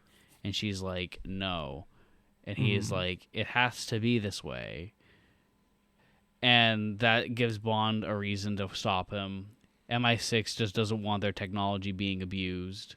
Rather than, like I said, you just have Rami Malek be a guy who is like, I have this thing, I'm going to kill all these terrorist organizations, I want peace and order. Bond is like, cool, love that idea, dude. But don't kill my daughter. And he's just like, kill Spectre, descendants. Yeah. Mr. White killed my family. I'm taking his. Simple. MI6 is like, hey, poison technology that we created, and you're taking it. No. And because we also don't trust you, because you because you stole this. Yeah. And you didn't ask, you just took. Yeah, and then you committed genocide. So, and then, I don't know. Yeah. Just having Might him be helped it a like, little. I'm going to kill the world and call you rednecks. It's like, shut up. We get it. You like Spy Who Loved Me, dude. Yeah. I do too. But I wouldn't remake it. I don't like. I think the eugenics Bond plot worked one time. Yeah. Can you actually? Because like, how many times have they done this? They've done a few. How many? I think it's only worked once. Yeah, I mean that's the only time it really worked. Because it did not work in Moonraker, obviously. No, Moonraker is the worst example of it. Poor Jaws. Wait, is that the only time they've done it? Well, then there's this. Then I'm talking about the original series, like the good movies. I think so. I don't know why Just I the remember two? them doing it a lot, but I guess they only did it We'd have to twice. look at them all. There's so many. No, I think that's it. Yeah. I believe you. You would know better than me. Unless there's some eugenics plot in Man with the Golden Gun, because I don't really remember what the fuck his plot No, was. it's something with the solar Yeah. weapon thing for no reason. Just let him be a hitman. Yeah. But- But anyway, we have a sick action sequence toward the end, where Carrie tries to recreate the amazing climax of Spy Who Loved Me, and I think he succeeds. Although I prefer the Spy Who Loved Me climax, but I do think this one is dazzling and phenomenal. I want to say that I think this is one of the like top. So I'm not gonna say this is like one of the top 5 Bond films, but I think this is a top 5er in terms of the directing. Yeah, that's one of the like. You can get so like specific about what top stuff is, like, and I can be swayed all the time on what I think the best ones are, like just by what the criteria is, and it like even on like any day I can switch between GoldenEye and On Her Majesty's Secret Service. Yeah, It's like it's literally if I just think of like one particular scene, I'm like, oh yeah, that makes the movie better. yeah. Well, I think this movie is just like one of the best directed movies in the series. I think Carey is like such a phenomenal. Like he directed the first season of True Detective, and he directed Beasts of No Nation. Like the man's a fucking genius. The script, like I've mentioned, is a mess. Yeah. But I think at this point, every single Bond film post World's Not Enough has been a scripting mess. Yeah. Like Skyfall was a fucking Yeah. If they was a mess. like it was all right for the Craig series, but it was No, it's a good movie. It's a great movie. It's just, I mean the script. Oh yeah, like, yeah. I'm glad that they were like, forget the other two. Yeah. We're gonna do a one-off thing. And Yeah. then Spectre, they go, wait, that one-off thing that worked, undo that. The only reason why I'm saying Skyfall was a mess was because of like the third act and going to Skyfall, Yeah. which was like, why would Bond's childhood home? Whatever. Yeah. More like I can again, if you kind of segment it just into this series, I believe it more. But in Bond overall, I'm like, this is stupid. Yeah. This shouldn't be happening. But like if Craig is Bond and this is it, I'm like, okay, I guess that kind of makes some sense, but I don't. Yeah. I still have a hard time separating it. But we get some sick tactical stuff with Bond and 007. The lighting is phenomenal. Yep. We get a sick one-er later. There's a scene where they separate, I believe, and I think 007 is told to watch the guy who the scientist guy, and Bond ends up going to see Rami Malek, and he has the daughter. Mm-hmm. While this is also happening, Madeline is seeing Cyclops and her get into a tussle, and she escapes. Yeah, she throws tea in his eye, in his good eye. Mm-hmm. And she escapes and goes to find her daughter. Rami Malek is like, we're the same, blah, blah, blah. And it's like, no, you're not. Not at all. And he's like, if you leave my nanobots alone, I will let you have your daughter. And he's like, what about Madeline? She's like, she stays. And he's like, I can't do that. And he's like, well, I'll kill your daughter. And he's like, wait, I'm sorry, blah, blah, blah. Then he pulls a gun out, shoots. Malek sinks into the floor like a cartoon character. Yep. And then Madeline walks in, and she's like, where's the daughter? And then we cut to Rami Malek walking with the daughter, holding her. And she bites his hand. So dumb. And he goes like, ow! And she puts her down. He's like, if you don't want my protection, leave. And she just walks away. And he goes, And he starts walking Stupid again. Baby. Yeah. You want your mom and dad over the guy who has scars on his face? Yeah, it's so dumb. It makes no sense. It's like they couldn't think of another way for the daughter to get away. Because he literally just successfully showed off how he can use this child as a chip to bargain with. And then he goes, okay, I don't need this. Yeah, if anything, they should have done a thing where she bites the hand, he lets go of her, and she runs in like a vent or something that was open. And like they start shooting at the vent. Or it's like as an elevator door closes. And she runs out. And he's like, get her! Damn it, yeah. And then she becomes James Bond. Yeah, like do the bare minimum. Yeah, there's I don't even know how they thought what they did was okay. Like, yeah, this makes total sense. It just keeps fueling that the villain is so flawed. Like I said, once again, fantastic performance for what's given. What's given is garbage. Yeah. And it's like, oh, damn. So forgettable. Yeah. I forgot when we left the movie theater, I was like, wait, who was the villain? I was like, oh, yeah. Yeah, that guy who let the daughter go. Yeah. I believe they call an airstrike around this time. So right now, where they're growing the nanobots is under 3 silos, so that it's super thick concrete above them. So if they do a strike on the base, it's not going to blow up the actual farm that they're using underground. So Bond opens it and then says, okay, Roger, shoot the missiles. And Russia flies 2 jets by Q up in the plane. And he goes, Russia's real mad too. And he's like, I'll deal with this. Don't do anything. And then it's kind of cool too when they get the call to actually do the strike. He's like talking to the cruiser and he's like, hey, this is M. You're good to do the strike. And he's like, and they do like procedural stuff. And I'm like, yes, I love this shit. It's like not needed at all, but it's like those little things where I'm like, yes, I love these little details that it's not just like shoot the missiles. Yeah.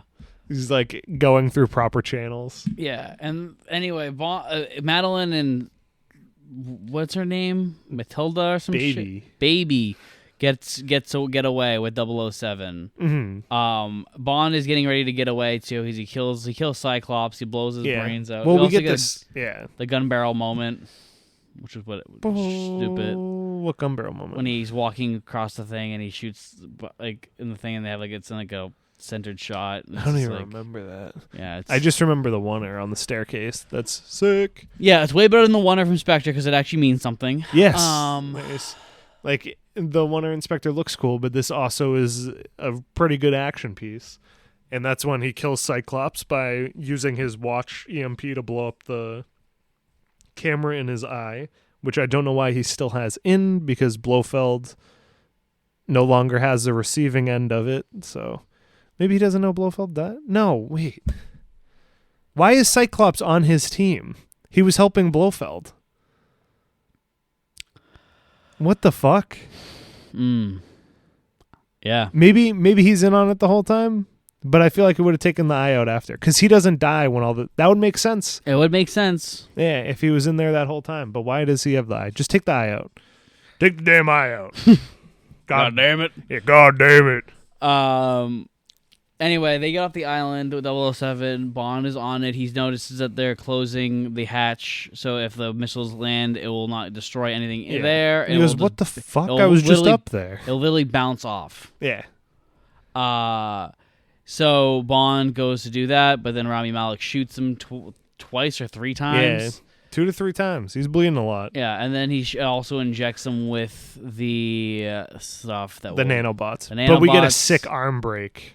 Yes, we do. But yeah, all right. So we'll talk about that first. So Rami Malek has the gun, and Bond is holding Rami Malek's arm and just snaps it. Yeah, he snaps it over his knee. It's really good. Bends back. It looks great, and he obviously drops the gun.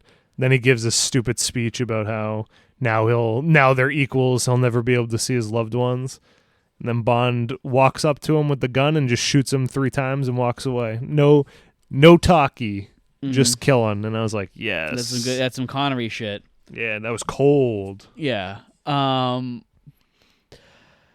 Convenient, I guess. I don't know. I don't know how I feel about it. I'm not one of. I know a lot of people don't like this because they're like, James Bond dies. I don't care. I'm happy he dies. I think I'm so glad there's a bookend to this series. Yeah, I'm fine with it. Him getting nuked. He doesn't get nuked. They're just missiles. He gets missiled. Yeah, I'm fine with it. I wish it wasn't like. I think it would have been fine if he just bled out. What? If he got shot 3 fucking times, it's fine. Just let him fucking lay there and die. You know? You don't need to have him get fucking missiled. Well, he needs to go open the silos again. Yeah, he opens the silos. He makes that choice. Yeah. He can either escape the island or he can fucking do that. You just want him to pass out on the controls or something? Yeah. I could see it. I'm fine with him getting blown up. He goes up and watches the sunset as the missiles rain down on him.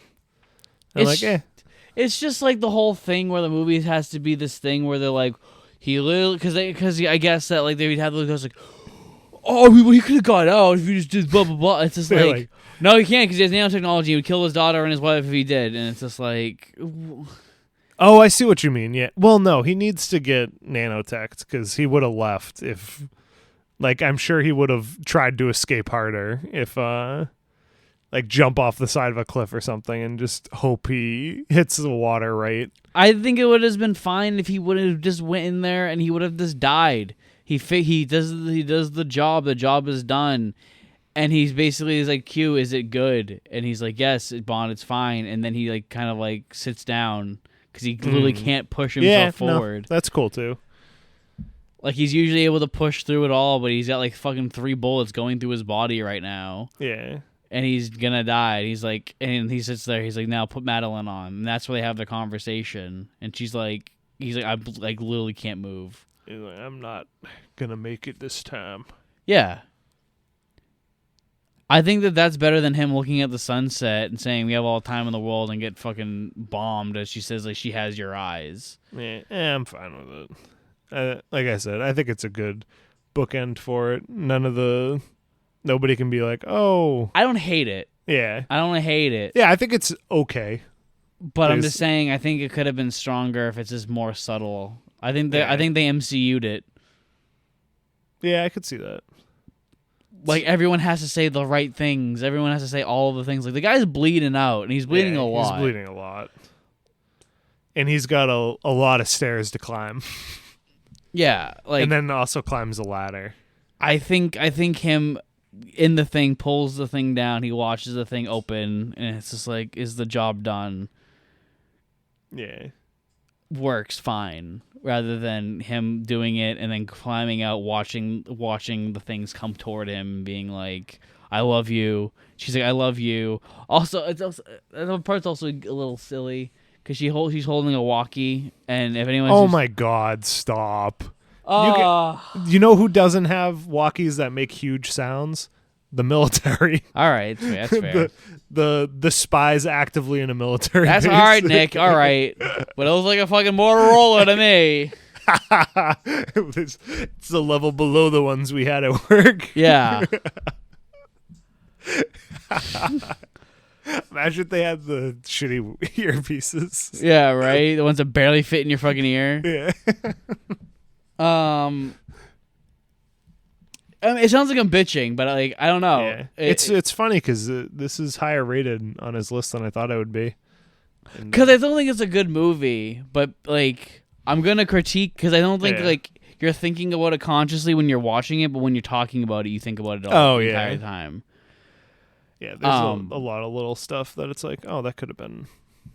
I think this could have been like top tier Bond if you would have just changed like the minor things that I've pointed out. Yeah. I think this could have been like GoldenEye, On Her Majesty, Thunderball level, but it's not. Yeah, so he gives his last moments to Madeline. He's like, "I love you," blah blah blah. We have all the time. She's like, "If we only had more time," he's like, "We have all the time in the world." And then she's like, "She has your eyes." He says, "I know." And then the bombs destroy him. M and MI6 read a passage of a poem and to mourn Bond. And then Madeline's driving around with her daughter, and she says, "I'm going to tell you about a story about a man. His name was Bond, James Bond." As the On Her Majesty's Secret Service, We Have All the Time in the World plays, and we fade to black. James Bond will return. Does it say James Bond will return? Yes. Really? Yes. I didn't know that. It says James Bond, not 007. Yes. Dun, dun, dun. Uh-oh. And that's the movie. That's the final James Bond movie as of 2022. Let's do our final rank, like our final grading of the film, and then we'll get into our top 10s and ranking of the films. And then it's over. We're free. So, pre-title? Yep. 2. Yeah, 2. This is, it's all right, but it's pretty boring. The title sequence is also not a banger. Not a banger. 2. Also a 2.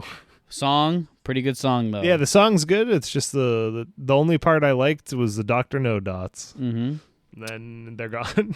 Then Bond? Yep. Oh gosh darn it! I think he might have the order of these rankings down. I might just let you lead.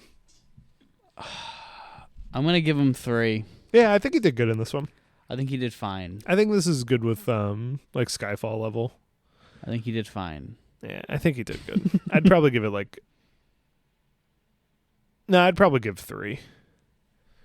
I really wish that he was more of a dad because I think that would have been a cool characteristics to see him try to express. I think that's the other thing is that I think it's like the beginning tries so hard to just be the Skyfall thing. Yeah. It's just like, who cares?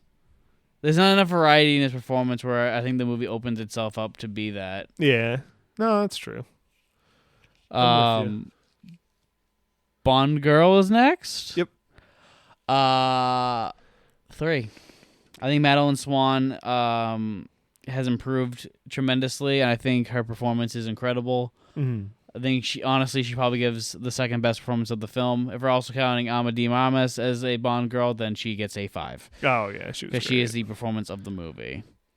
Oh yeah, she's great. Then is Felix, right? See now I gotta look. I think it's at my 6 though. Oh my god, it's Felix. Felix himself, 4 stars. Really? Yeah, I like them. I was thinking, like,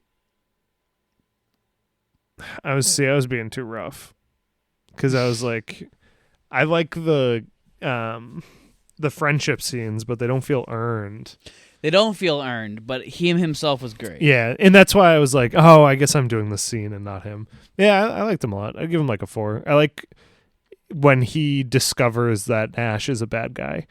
There's like a moment of processing, and he's like, oh shit, and then he gets shot. Yeah. And then my other Felix, Amadee Amas, 5 stars. 5 stars. Perfect. So good. Next is Villain. We didn't get any action with Felix in any of these.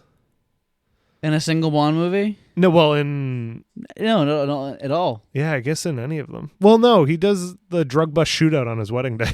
Yeah. That's the only thing. But even that's not like a like Ninja Warrior battle in a space launch center. Yeah. But yeah, I liked him a lot, but she did way better. Yeah, 100%.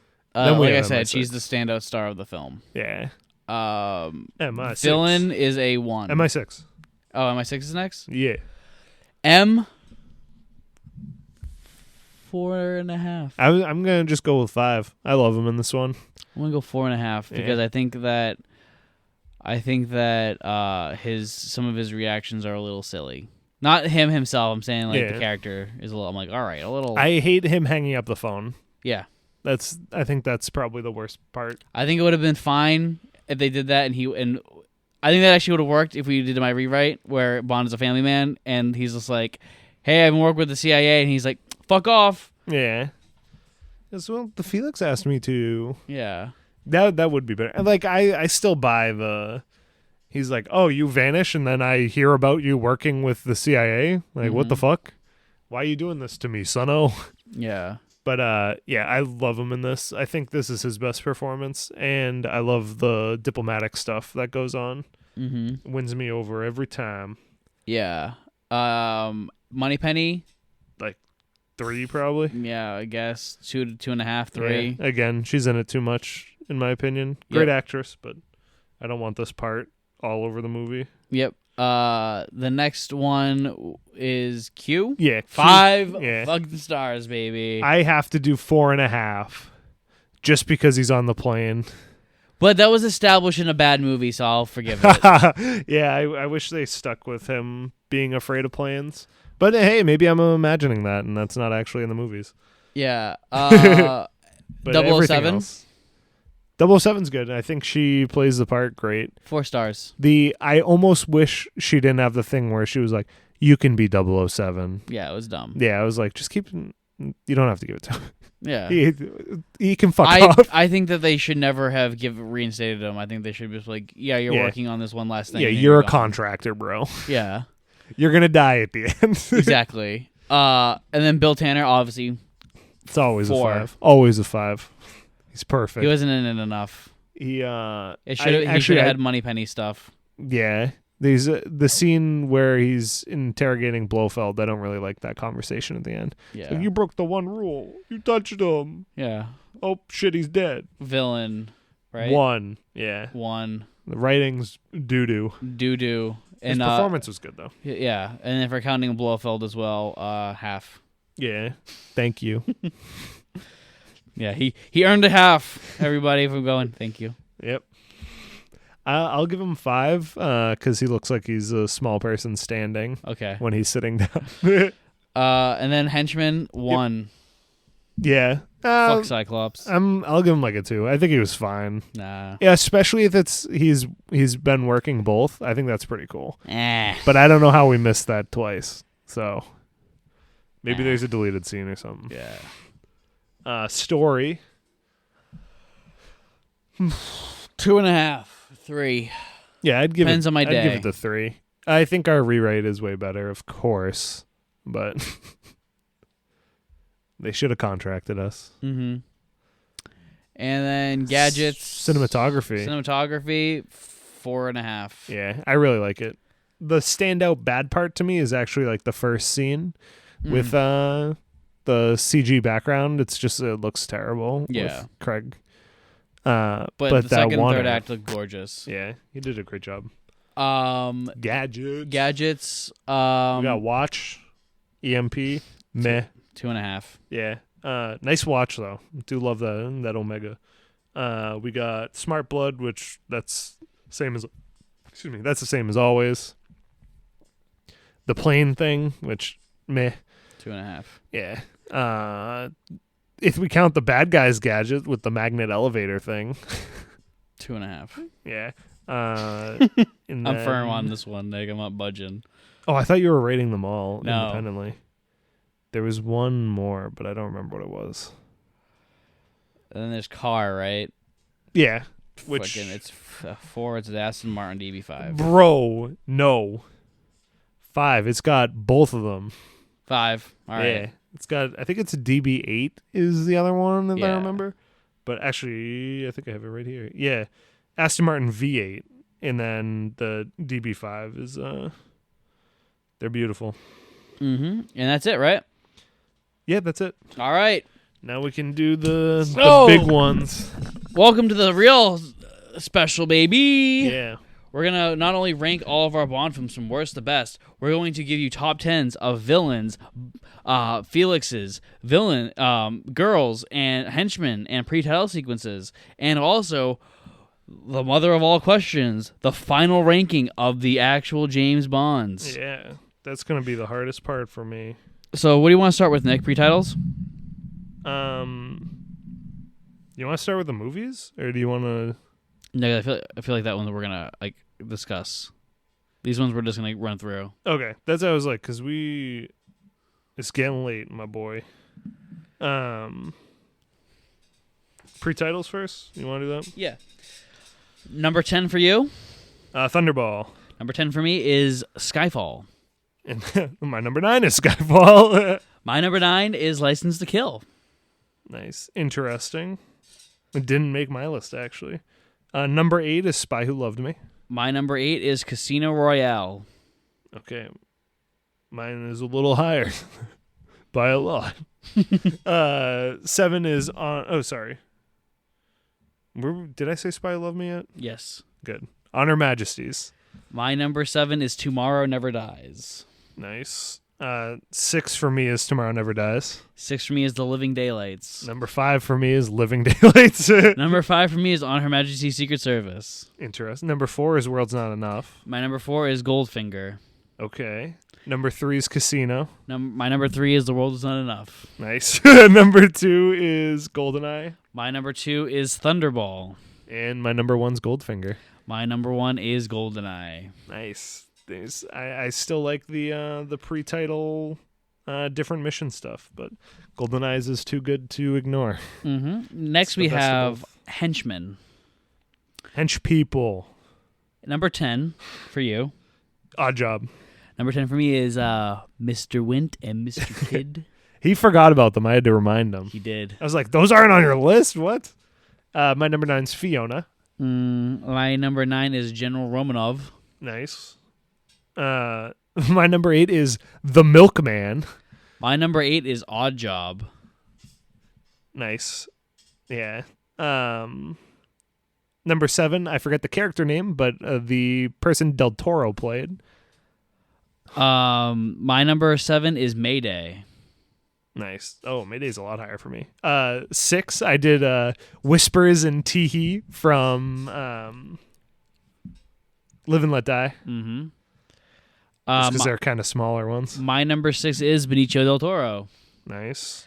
We got General Romanov. Romanov is number 5 for you? Yeah. My number 5 is Xenia Onatop. Oh, that's too low. Mine's Jaws. Nice. My number 4... Oh, yeah, no, you're number 4 first. No, my number 4 is Jaws. Okay. Did I skip one? Okay, no. You skipped 5. You start going first. 5 was Xenia. Was General. Oh, yeah, Xenia is mine. Mm. And then number 4 for you is Jaws. Jaws. My number 4 is Fiona from Thunderball. Yeah, she was 9 for me. Number 3 for me is Grant. Number 3 for me is Teehee and Whispers. Nice. The wrong way. 2 for me is Mayday. Number 2 for me is Jaws. Yeah, see, Mayday's arc is too good for me. And 1 is On a Top. Number 1 is Grant for me. Yeah, I could see that. On a Top was just so perfect for me. I was like, this is like Mayday, but better. Mm-hmm. Next, we got villains. Number 10 for you, Nick? Strongberg. My number 10 is You Only Live Twice is Blofeld. Nice. Oh, yeah, you're... Mine only has 1 Blofeld. Yeah. Mine's Casino Royale Le Chef. Le Chef. Number name's 9. Shiv. Oh, that's your number 9? Yeah, that's my number 9. Number 9 for me is Strongberg. Oh, look at that. My number 8 is Christopher Lee from Golden Gun. My number 8 is Franco Scaramanga, Christopher Lee from The Man with the Golden Gun. I couldn't remember his name earlier, but my number 7 is Skyfall. Sylvia, Javier Bardem. Yes, yeah. I also, number 7 is mine. Hey. 6 for me is Goldfinger. Number 6 for me is Sanchez from License to Kill. Nice. I have Mr. Big and what's his? I can't scroll. Kananga. Kananga, yeah. That's your number 5? Yeah, number 5. My number 5 is Emilio Largo from Thunderball. Mm-hmm, yeah, it's important to specify. My number 4 is Largo from Thunderball. My number 4 is Mr. Big and Kananga. Hey, a little swapperoo there. My 3 is 006. My number 3 is Electra King from The World Is Not Enough. My number 2 is Electra King. My number 2 is Ernst Stravo Blofeld from On Her Majesty's Secret Service. And he's my number 1. And my number 1 is 006 Alex Rebellion. Now we have that was pretty good. Yeah, our Bond aides, our Felixes. The friends. Yeah. I have 11 here because I have an honorable mention. Do you want to start with the honorable? Or? My honorable mention is Tiger from You Only Live Twice. My number 10 is Tiger. My number 10 is Quarrel. Yeah, and my number 9 is Quarrel because he does not deserve the 10 spot. Number 9, what's your number? My number 9 is Quarrel. My number 9 is John Wade or Jack Wade. Jimbo! Is it? I wrote John Wade is my number 8. Oh, dun, man. dun, dun. Maybe I think it is Jack, though. I think you're right. I think so. I think it... What does he say? Jono? Joe? He says Jimbo! Yeah, Jimbo! My number 8 is Saunders from Living Daylights. Nice. Do you not remember who that is? No. He's the one who helps Bond with the sniper, and he's like, "You missed deliberately." Oh, that one and then was he good. dies later on when him and him they find out respect for each other. Need to know basis. So 7 would be current Felix. So I forget the actor's name. Same, Jeffrey Wright, baby. Yeah. I wrote Felix from Casino. Same. My number 6 is Felix from License to Kill, and I forget the other movie. Live and Let Die. Guess what my number 6 is? It can't be the same. Felix from Live and Let Die, License to Kill. That's what a real friendship in Felix looks like. Uh-huh. A 7 movie gap, and they're best friends. I forget her name, but No Time to Die woman, the Cuban Ama fight. de Armas. Yes, her is my number 5. My number 5. Oh, guess. Guess what my number 5 is. I don't know. Sheriff Oh, yeah. J.W. Pepper. Yeah, you'll notice he is not on my list. Don't expect him to be my number 1 or anything. Yeah. My 4 is Carmen Bay. What's Carrion Bay. Carrion Bay. My number 4 is Ama de Armas. Nice. Number 3 is View to a Kill. Tibbet, I think. Tibbet. Yeah. My number 3 is Karen Bay. Nice. My number 2 is Valentine. My number 2 is also Valentin Sokovsky. I thought he was your number 1. No. Number 1 is Lord Felix. Yep, Jack Lord, baby. Felix and Dr. No. You can't fucking top him. He's so good. Just believe in that friendship immediately. Honestly, I feel like if they would have kept Jack Lord around to play Felix, I think they could have gotten away with making a spin-off movie they about probably Felix.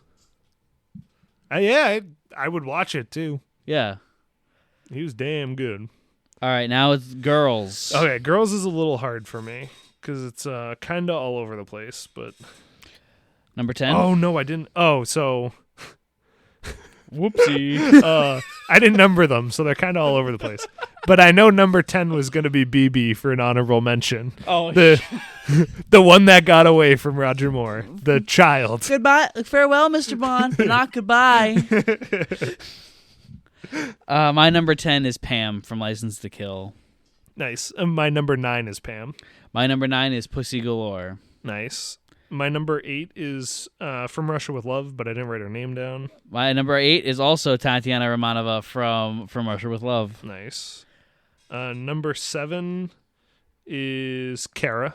My number 7 is Solitaire. Nice. She's a little higher for me. My number 6 is Need help? That's That's Natalia Romanova. Yeah, Nathaniel. Yeah. My number. What movie is she? I can't remember now. GoldenEye. GoldenEye. Yeah. My number 6 is Triple X. My number 6 is Triple X. Wait, is that? No, that's my number 5. So my number 5 is Kara. Okay. Wow, that's higher than I would have thought. Mm-hmm. My number 5 was GoldenEye, or no, Triple X. Yes, so I'm on 4 now. Okay. Is Sylviana Trench.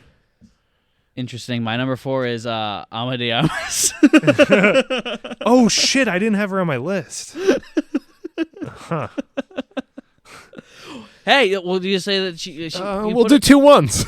Well, not well, because you put BB as an honorable mention. Oh yeah, that's a good point. Yeah, so we'll just bump everybody else down, and she'll go in right there. Okay. So what's your number 3? Would she be my? No, okay. Solitaire is my number 3. My number 3 is Natalia from GoldenEye. Nice. My number 2 is Domino. My number 2 is also Domino. Yeah. And you want to say number 1 together? Tracy. It's insane that they peaked that early with Domino and Tracy. Yeah, that's it. It was like, and I also really like Solitaire. I was just trying to think about the Craig era, and I was like, huh. Interesting. The funny thing is that the Craig era is trying so hard to chase, trying to get that Tracy, but they can never. It's so out of reach. Yeah, it was too good. Yeah. Too early.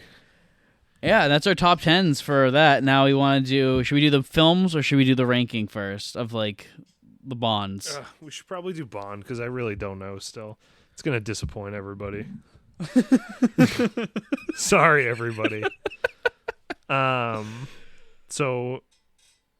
We're going to start worst to best? Yeah, we could do that. Okay. No, you start. Roger Moore. Roger Moore. Yeah, that's the easy one. And then the next ones are forever shifting for me. But as of right now, I think it's Dalton. At the bottom? Yeah, of the 4 right now, in this moment. Which I'm really sad about because I really like Dalton. I'm going Craig. Yeah. So my next one is Craig. My next one is Mr. Lazenby. Really? He's my number 3. Yeah. Wait. Oh, wait. No, that's 4. Oh, Craig, then Dalton. For you? Okay. And then Lazenby. Okay. So mine is Roger Moore, Craig. We should just do ours in order. So I'm just going to, because we're fucking up the numbers. I don't know why, but just, I don't know. All right, ready? Me and you, Moore.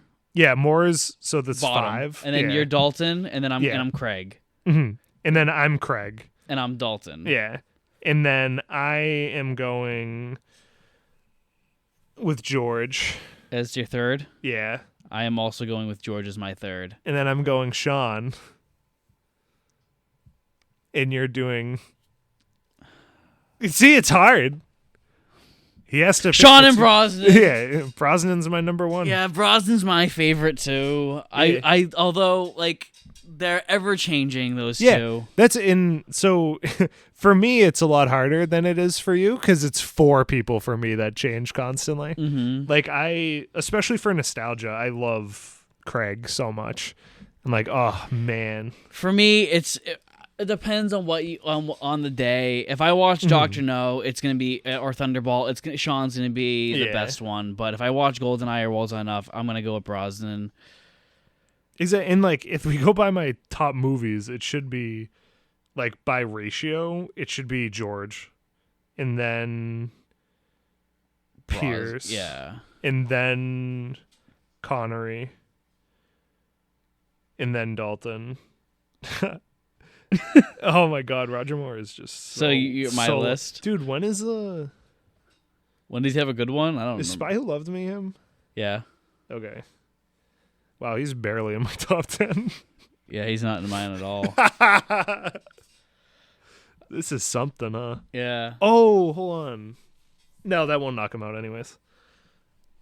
Well, that's it for today for the Bond ratings. Yeah. You know what? I changed my mind. Sean's Yeah. the best. You ask me tomorrow, it's going to be different. Sean's actually, I thought about it. Sean is the best. Right Simply now, because, once again, the beach scene. dude, GoldenEye and World's Not Enough is just so good. I really don't like Tomorrow Never Dies. I like it. Like it's above the midway for me.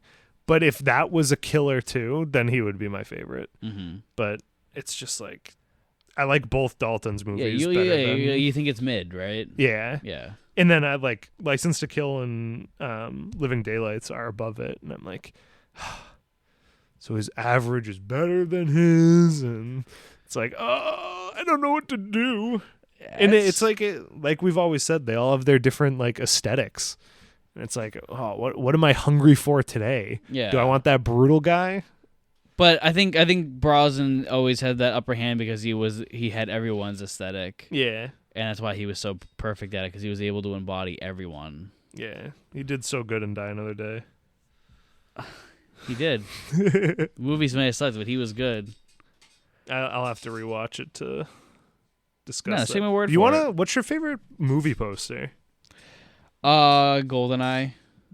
Really? I think GoldenEye is too busy for me. That's why I like it.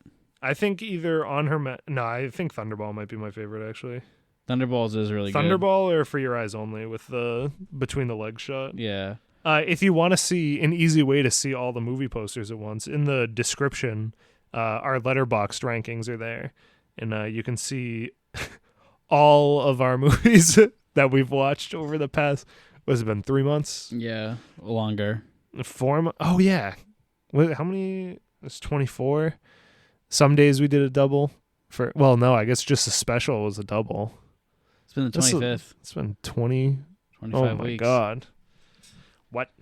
I also really like the Live and Let Die poster. I have to find it. Where is she? Why? Oh yeah, that one's great. A View to a Kill, I think, is simple good, almost like Her Majesty's. Yeah. I also really enjoy the Dr. No poster. Octopussies is pretty good. Again, for just like a simple. Yeah. All right. Diamonds Are Forever's terrible. Man with the Golden Gun's terrible. Moonraker's all right. I think Spy Who Loved Me is too busy. Spectres is really bad. Spectres is. I don't like. That looks like a like to be dated. Like it's the coming soon one where they're like the like teaser C, the first thing that comes out. There's another poster for On My Secret Services, which is one of my favorites, but it's not on Letterboxd, unfortunately. Yeah, I don't know how Letterboxd picked the ones, because I don't think that's the Never Say Never Again like actual one, the like weird cartoon one with him in the middle. It's not. Anyway, let's rank the Bond films from worst to best, baby. Alrighty. At number 26, what do you got? I got Moonraker. Wait, 26. I'm missing. You're missing No Time to Die. No, because I would only have 25 at that point. Are you missing Quantum or Spectre or Skyfall? Spectre on here. I must be missing Quantum. Nope, Quantum's there. Skyfall's there. Casino is. Oh, I missed Casino. Mark, where did I put Casino? I don't know. Oh no. Oh, we got a problem, folks. Where would I put Casino? I think I like it more than GoldenEye. Sorry. Goldfinger. I was like, what? Excuse me? I'll just throw it there. Okay. So at number 26, you have Moonraker. Yep. And I have Spectre. Yeah. I fucking hate it, and I'll never budge on my hatred for that fucking movie. Yeah, it's not higher by much on mine. Yeah. But Die Another Day is my 25th. Yeah, so can you go first? Yeah, because you'll have the right number. Because I'm gonna look at the numbers below mine I got and you. mess it up. So 25 is Moonraker. Mm-hmm. And for me, it's Die Another Day. I strongly disagree. But yeah, I really didn't have fun with that. I hated all the television shit. And no, that was Tomorrow Never Dies, right? With the guy who's broadcasting stuff. Yeah. Wow, this really hurt me. I wonder why. You were in a bad mood when you watched it. So. Oh, then maybe that'll do it. I didn't like her performance. 24 for me is Octopussy. Mine's also Octopussy. My number 23 is Quantum of I was Solace. to say we disagree here because I really didn't like You Only Live Twice. Yeah. And I have my number 22 is. Oh, do you have something else you want to say about You Only Live Twice? no, it's just I'm like, it's all right. And the yellow face stuff, I'm like, this takes it. It's funny because I think it's so much more offensive than the Dr. No stuff. And even the Dr. No stuff I watch, and I'm like, yeah. I'm like, for me, God You Only Live damn. Twice, I get the pass because it's still a fun movie at times. Yeah, that's in like. Whereas I think the ninja stuff's fun, but I don't think it belongs in Bond. it's not even just the ninja stuff. It's like the fight on like the boat and like when they're like or on the docks or whatever, or like when he's like pretending to be sick in the car and he just punches the guy. Like that shit's fun to me. It still has fun Connery-isms where like Quantum of Solace is just a miserable experience. Yeah. My number 22 is Die Another Day. Mine is Spectre. Interesting. You thought Quantum was worse than Spectre? No, Quantum I haven't said yet. Okay. Almost there though. Yeah. Number 21 for me is A View to a Kill. I'm surprised how low you had that because mine's don't like it. Yeah. I think that one might be a lot of nostalgia for me too. That's one of the ones I remember watching on TV. Yeah. But mine's Diamonds Are Forever. That one, A View to a Kill is one that if I remember correctly from our episode, that was one where me and you had to rewrite the entire thing There's from dude because scene 1 and on. But man, that shit when Tibbet and Bond are going back and forth, and I think Mayday's arc is cool. I hate the A View to a Kill. Mm-hmm. I wish he was used better. Mr. Bonds, it's a view to a kill. It hurts to hear again. Yeah. My number 20 is Diamonds Are Forever. I've softened considerably on that film. And then this one's Quantum for me. Okay. So, like I said, it's not much higher. Yeah. But I think I did like it more than Spectre. Once again, it's the Connery-isms that make it above the others and under it, where it's just like where Quantum and Spectre are just miserable slogs to get through. Yeah. And like the others have Roger Moore in it. You know. And then Die Another Day has like windsurfing. Yeah. Like, Diamonds Are Forever has moments that are like funny. It's like, is that Bert Saxby? Yeah. Tommy's fired. And he's like dead. Yeah. And then, or like, you speak English? I know English. Yeah. And then you have the elevator sequence, and you have the good Connery. Or when he's talking to the rat, he's like, one of us smells like shit. He's like, it's me. Sorry, champ. I don't even remember that. The only Bond talking to rats I remember is Spectre.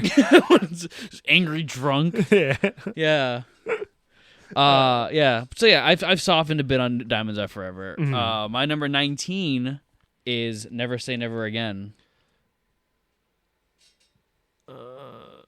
Wow. Where is my Never Say Never Again? I don't know. already have it? What is your number? Oh no, there it is. Okay, sorry. Mine is Man with the Golden Gun. Interesting. My number 18 is You Only Live Twice. Mine is A View to a Kill. I so disagree. My number 17 is The Man with the Golden Gun. Mine is Never Say Never Again. Interesting. I like the old Bond stuff. Yeah, I do like that stuff. I think I've also softened my stance on The Man with the Golden Gun since when we last watched it. From how I thought of it as a kid, I still think it's a piece of shit, kind of. And I kind of think that You Only Live Twice is a better film. But the things I think that are good about The Man with the Golden Gun, I like more than You Only Live Twice. I also think it's because The Man with the Golden Gun gives me a creative energy where I'm like, oh, I want to rewrite this one. Yeah, I could see that. I like the idea of Hitman versus Hitman. Yeah. And yeah, just cut the fucking solar ray gun thing out. Yeah. And get rid of Knick Knack. And fucking Mary Goodnight, where she's fucking in the car and stuff, and the car's flying. Yeah. I think I put Man with the Golden Gun where it is over You Only Live Twice because it's got Sheriff J.W. Pepper. Number 16, Nick, is for me is You Only. Oh no, for Your Eyes Only. Hey, we matched. Nice. Yeah, there we go. My number 15 is Casino Royale. Okay, mine's Live and Let Die. I think Interesting. Casino's a little bit higher for me. Interesting. I think Casino Royale is a very boring movie. No, I'm definitely with you. I think nostalgia plays a little bit into it. My number 14 is Goldfinger. My number 14 is also Goldfinger. My number 13 is Live and Let Die. Interesting. Well, wait. Wow. I love Live and Let Die, and somehow it's higher on your list than mine. Yeah, I don't know how that happened. That's crazy. Mine's Tomorrow Never Dies.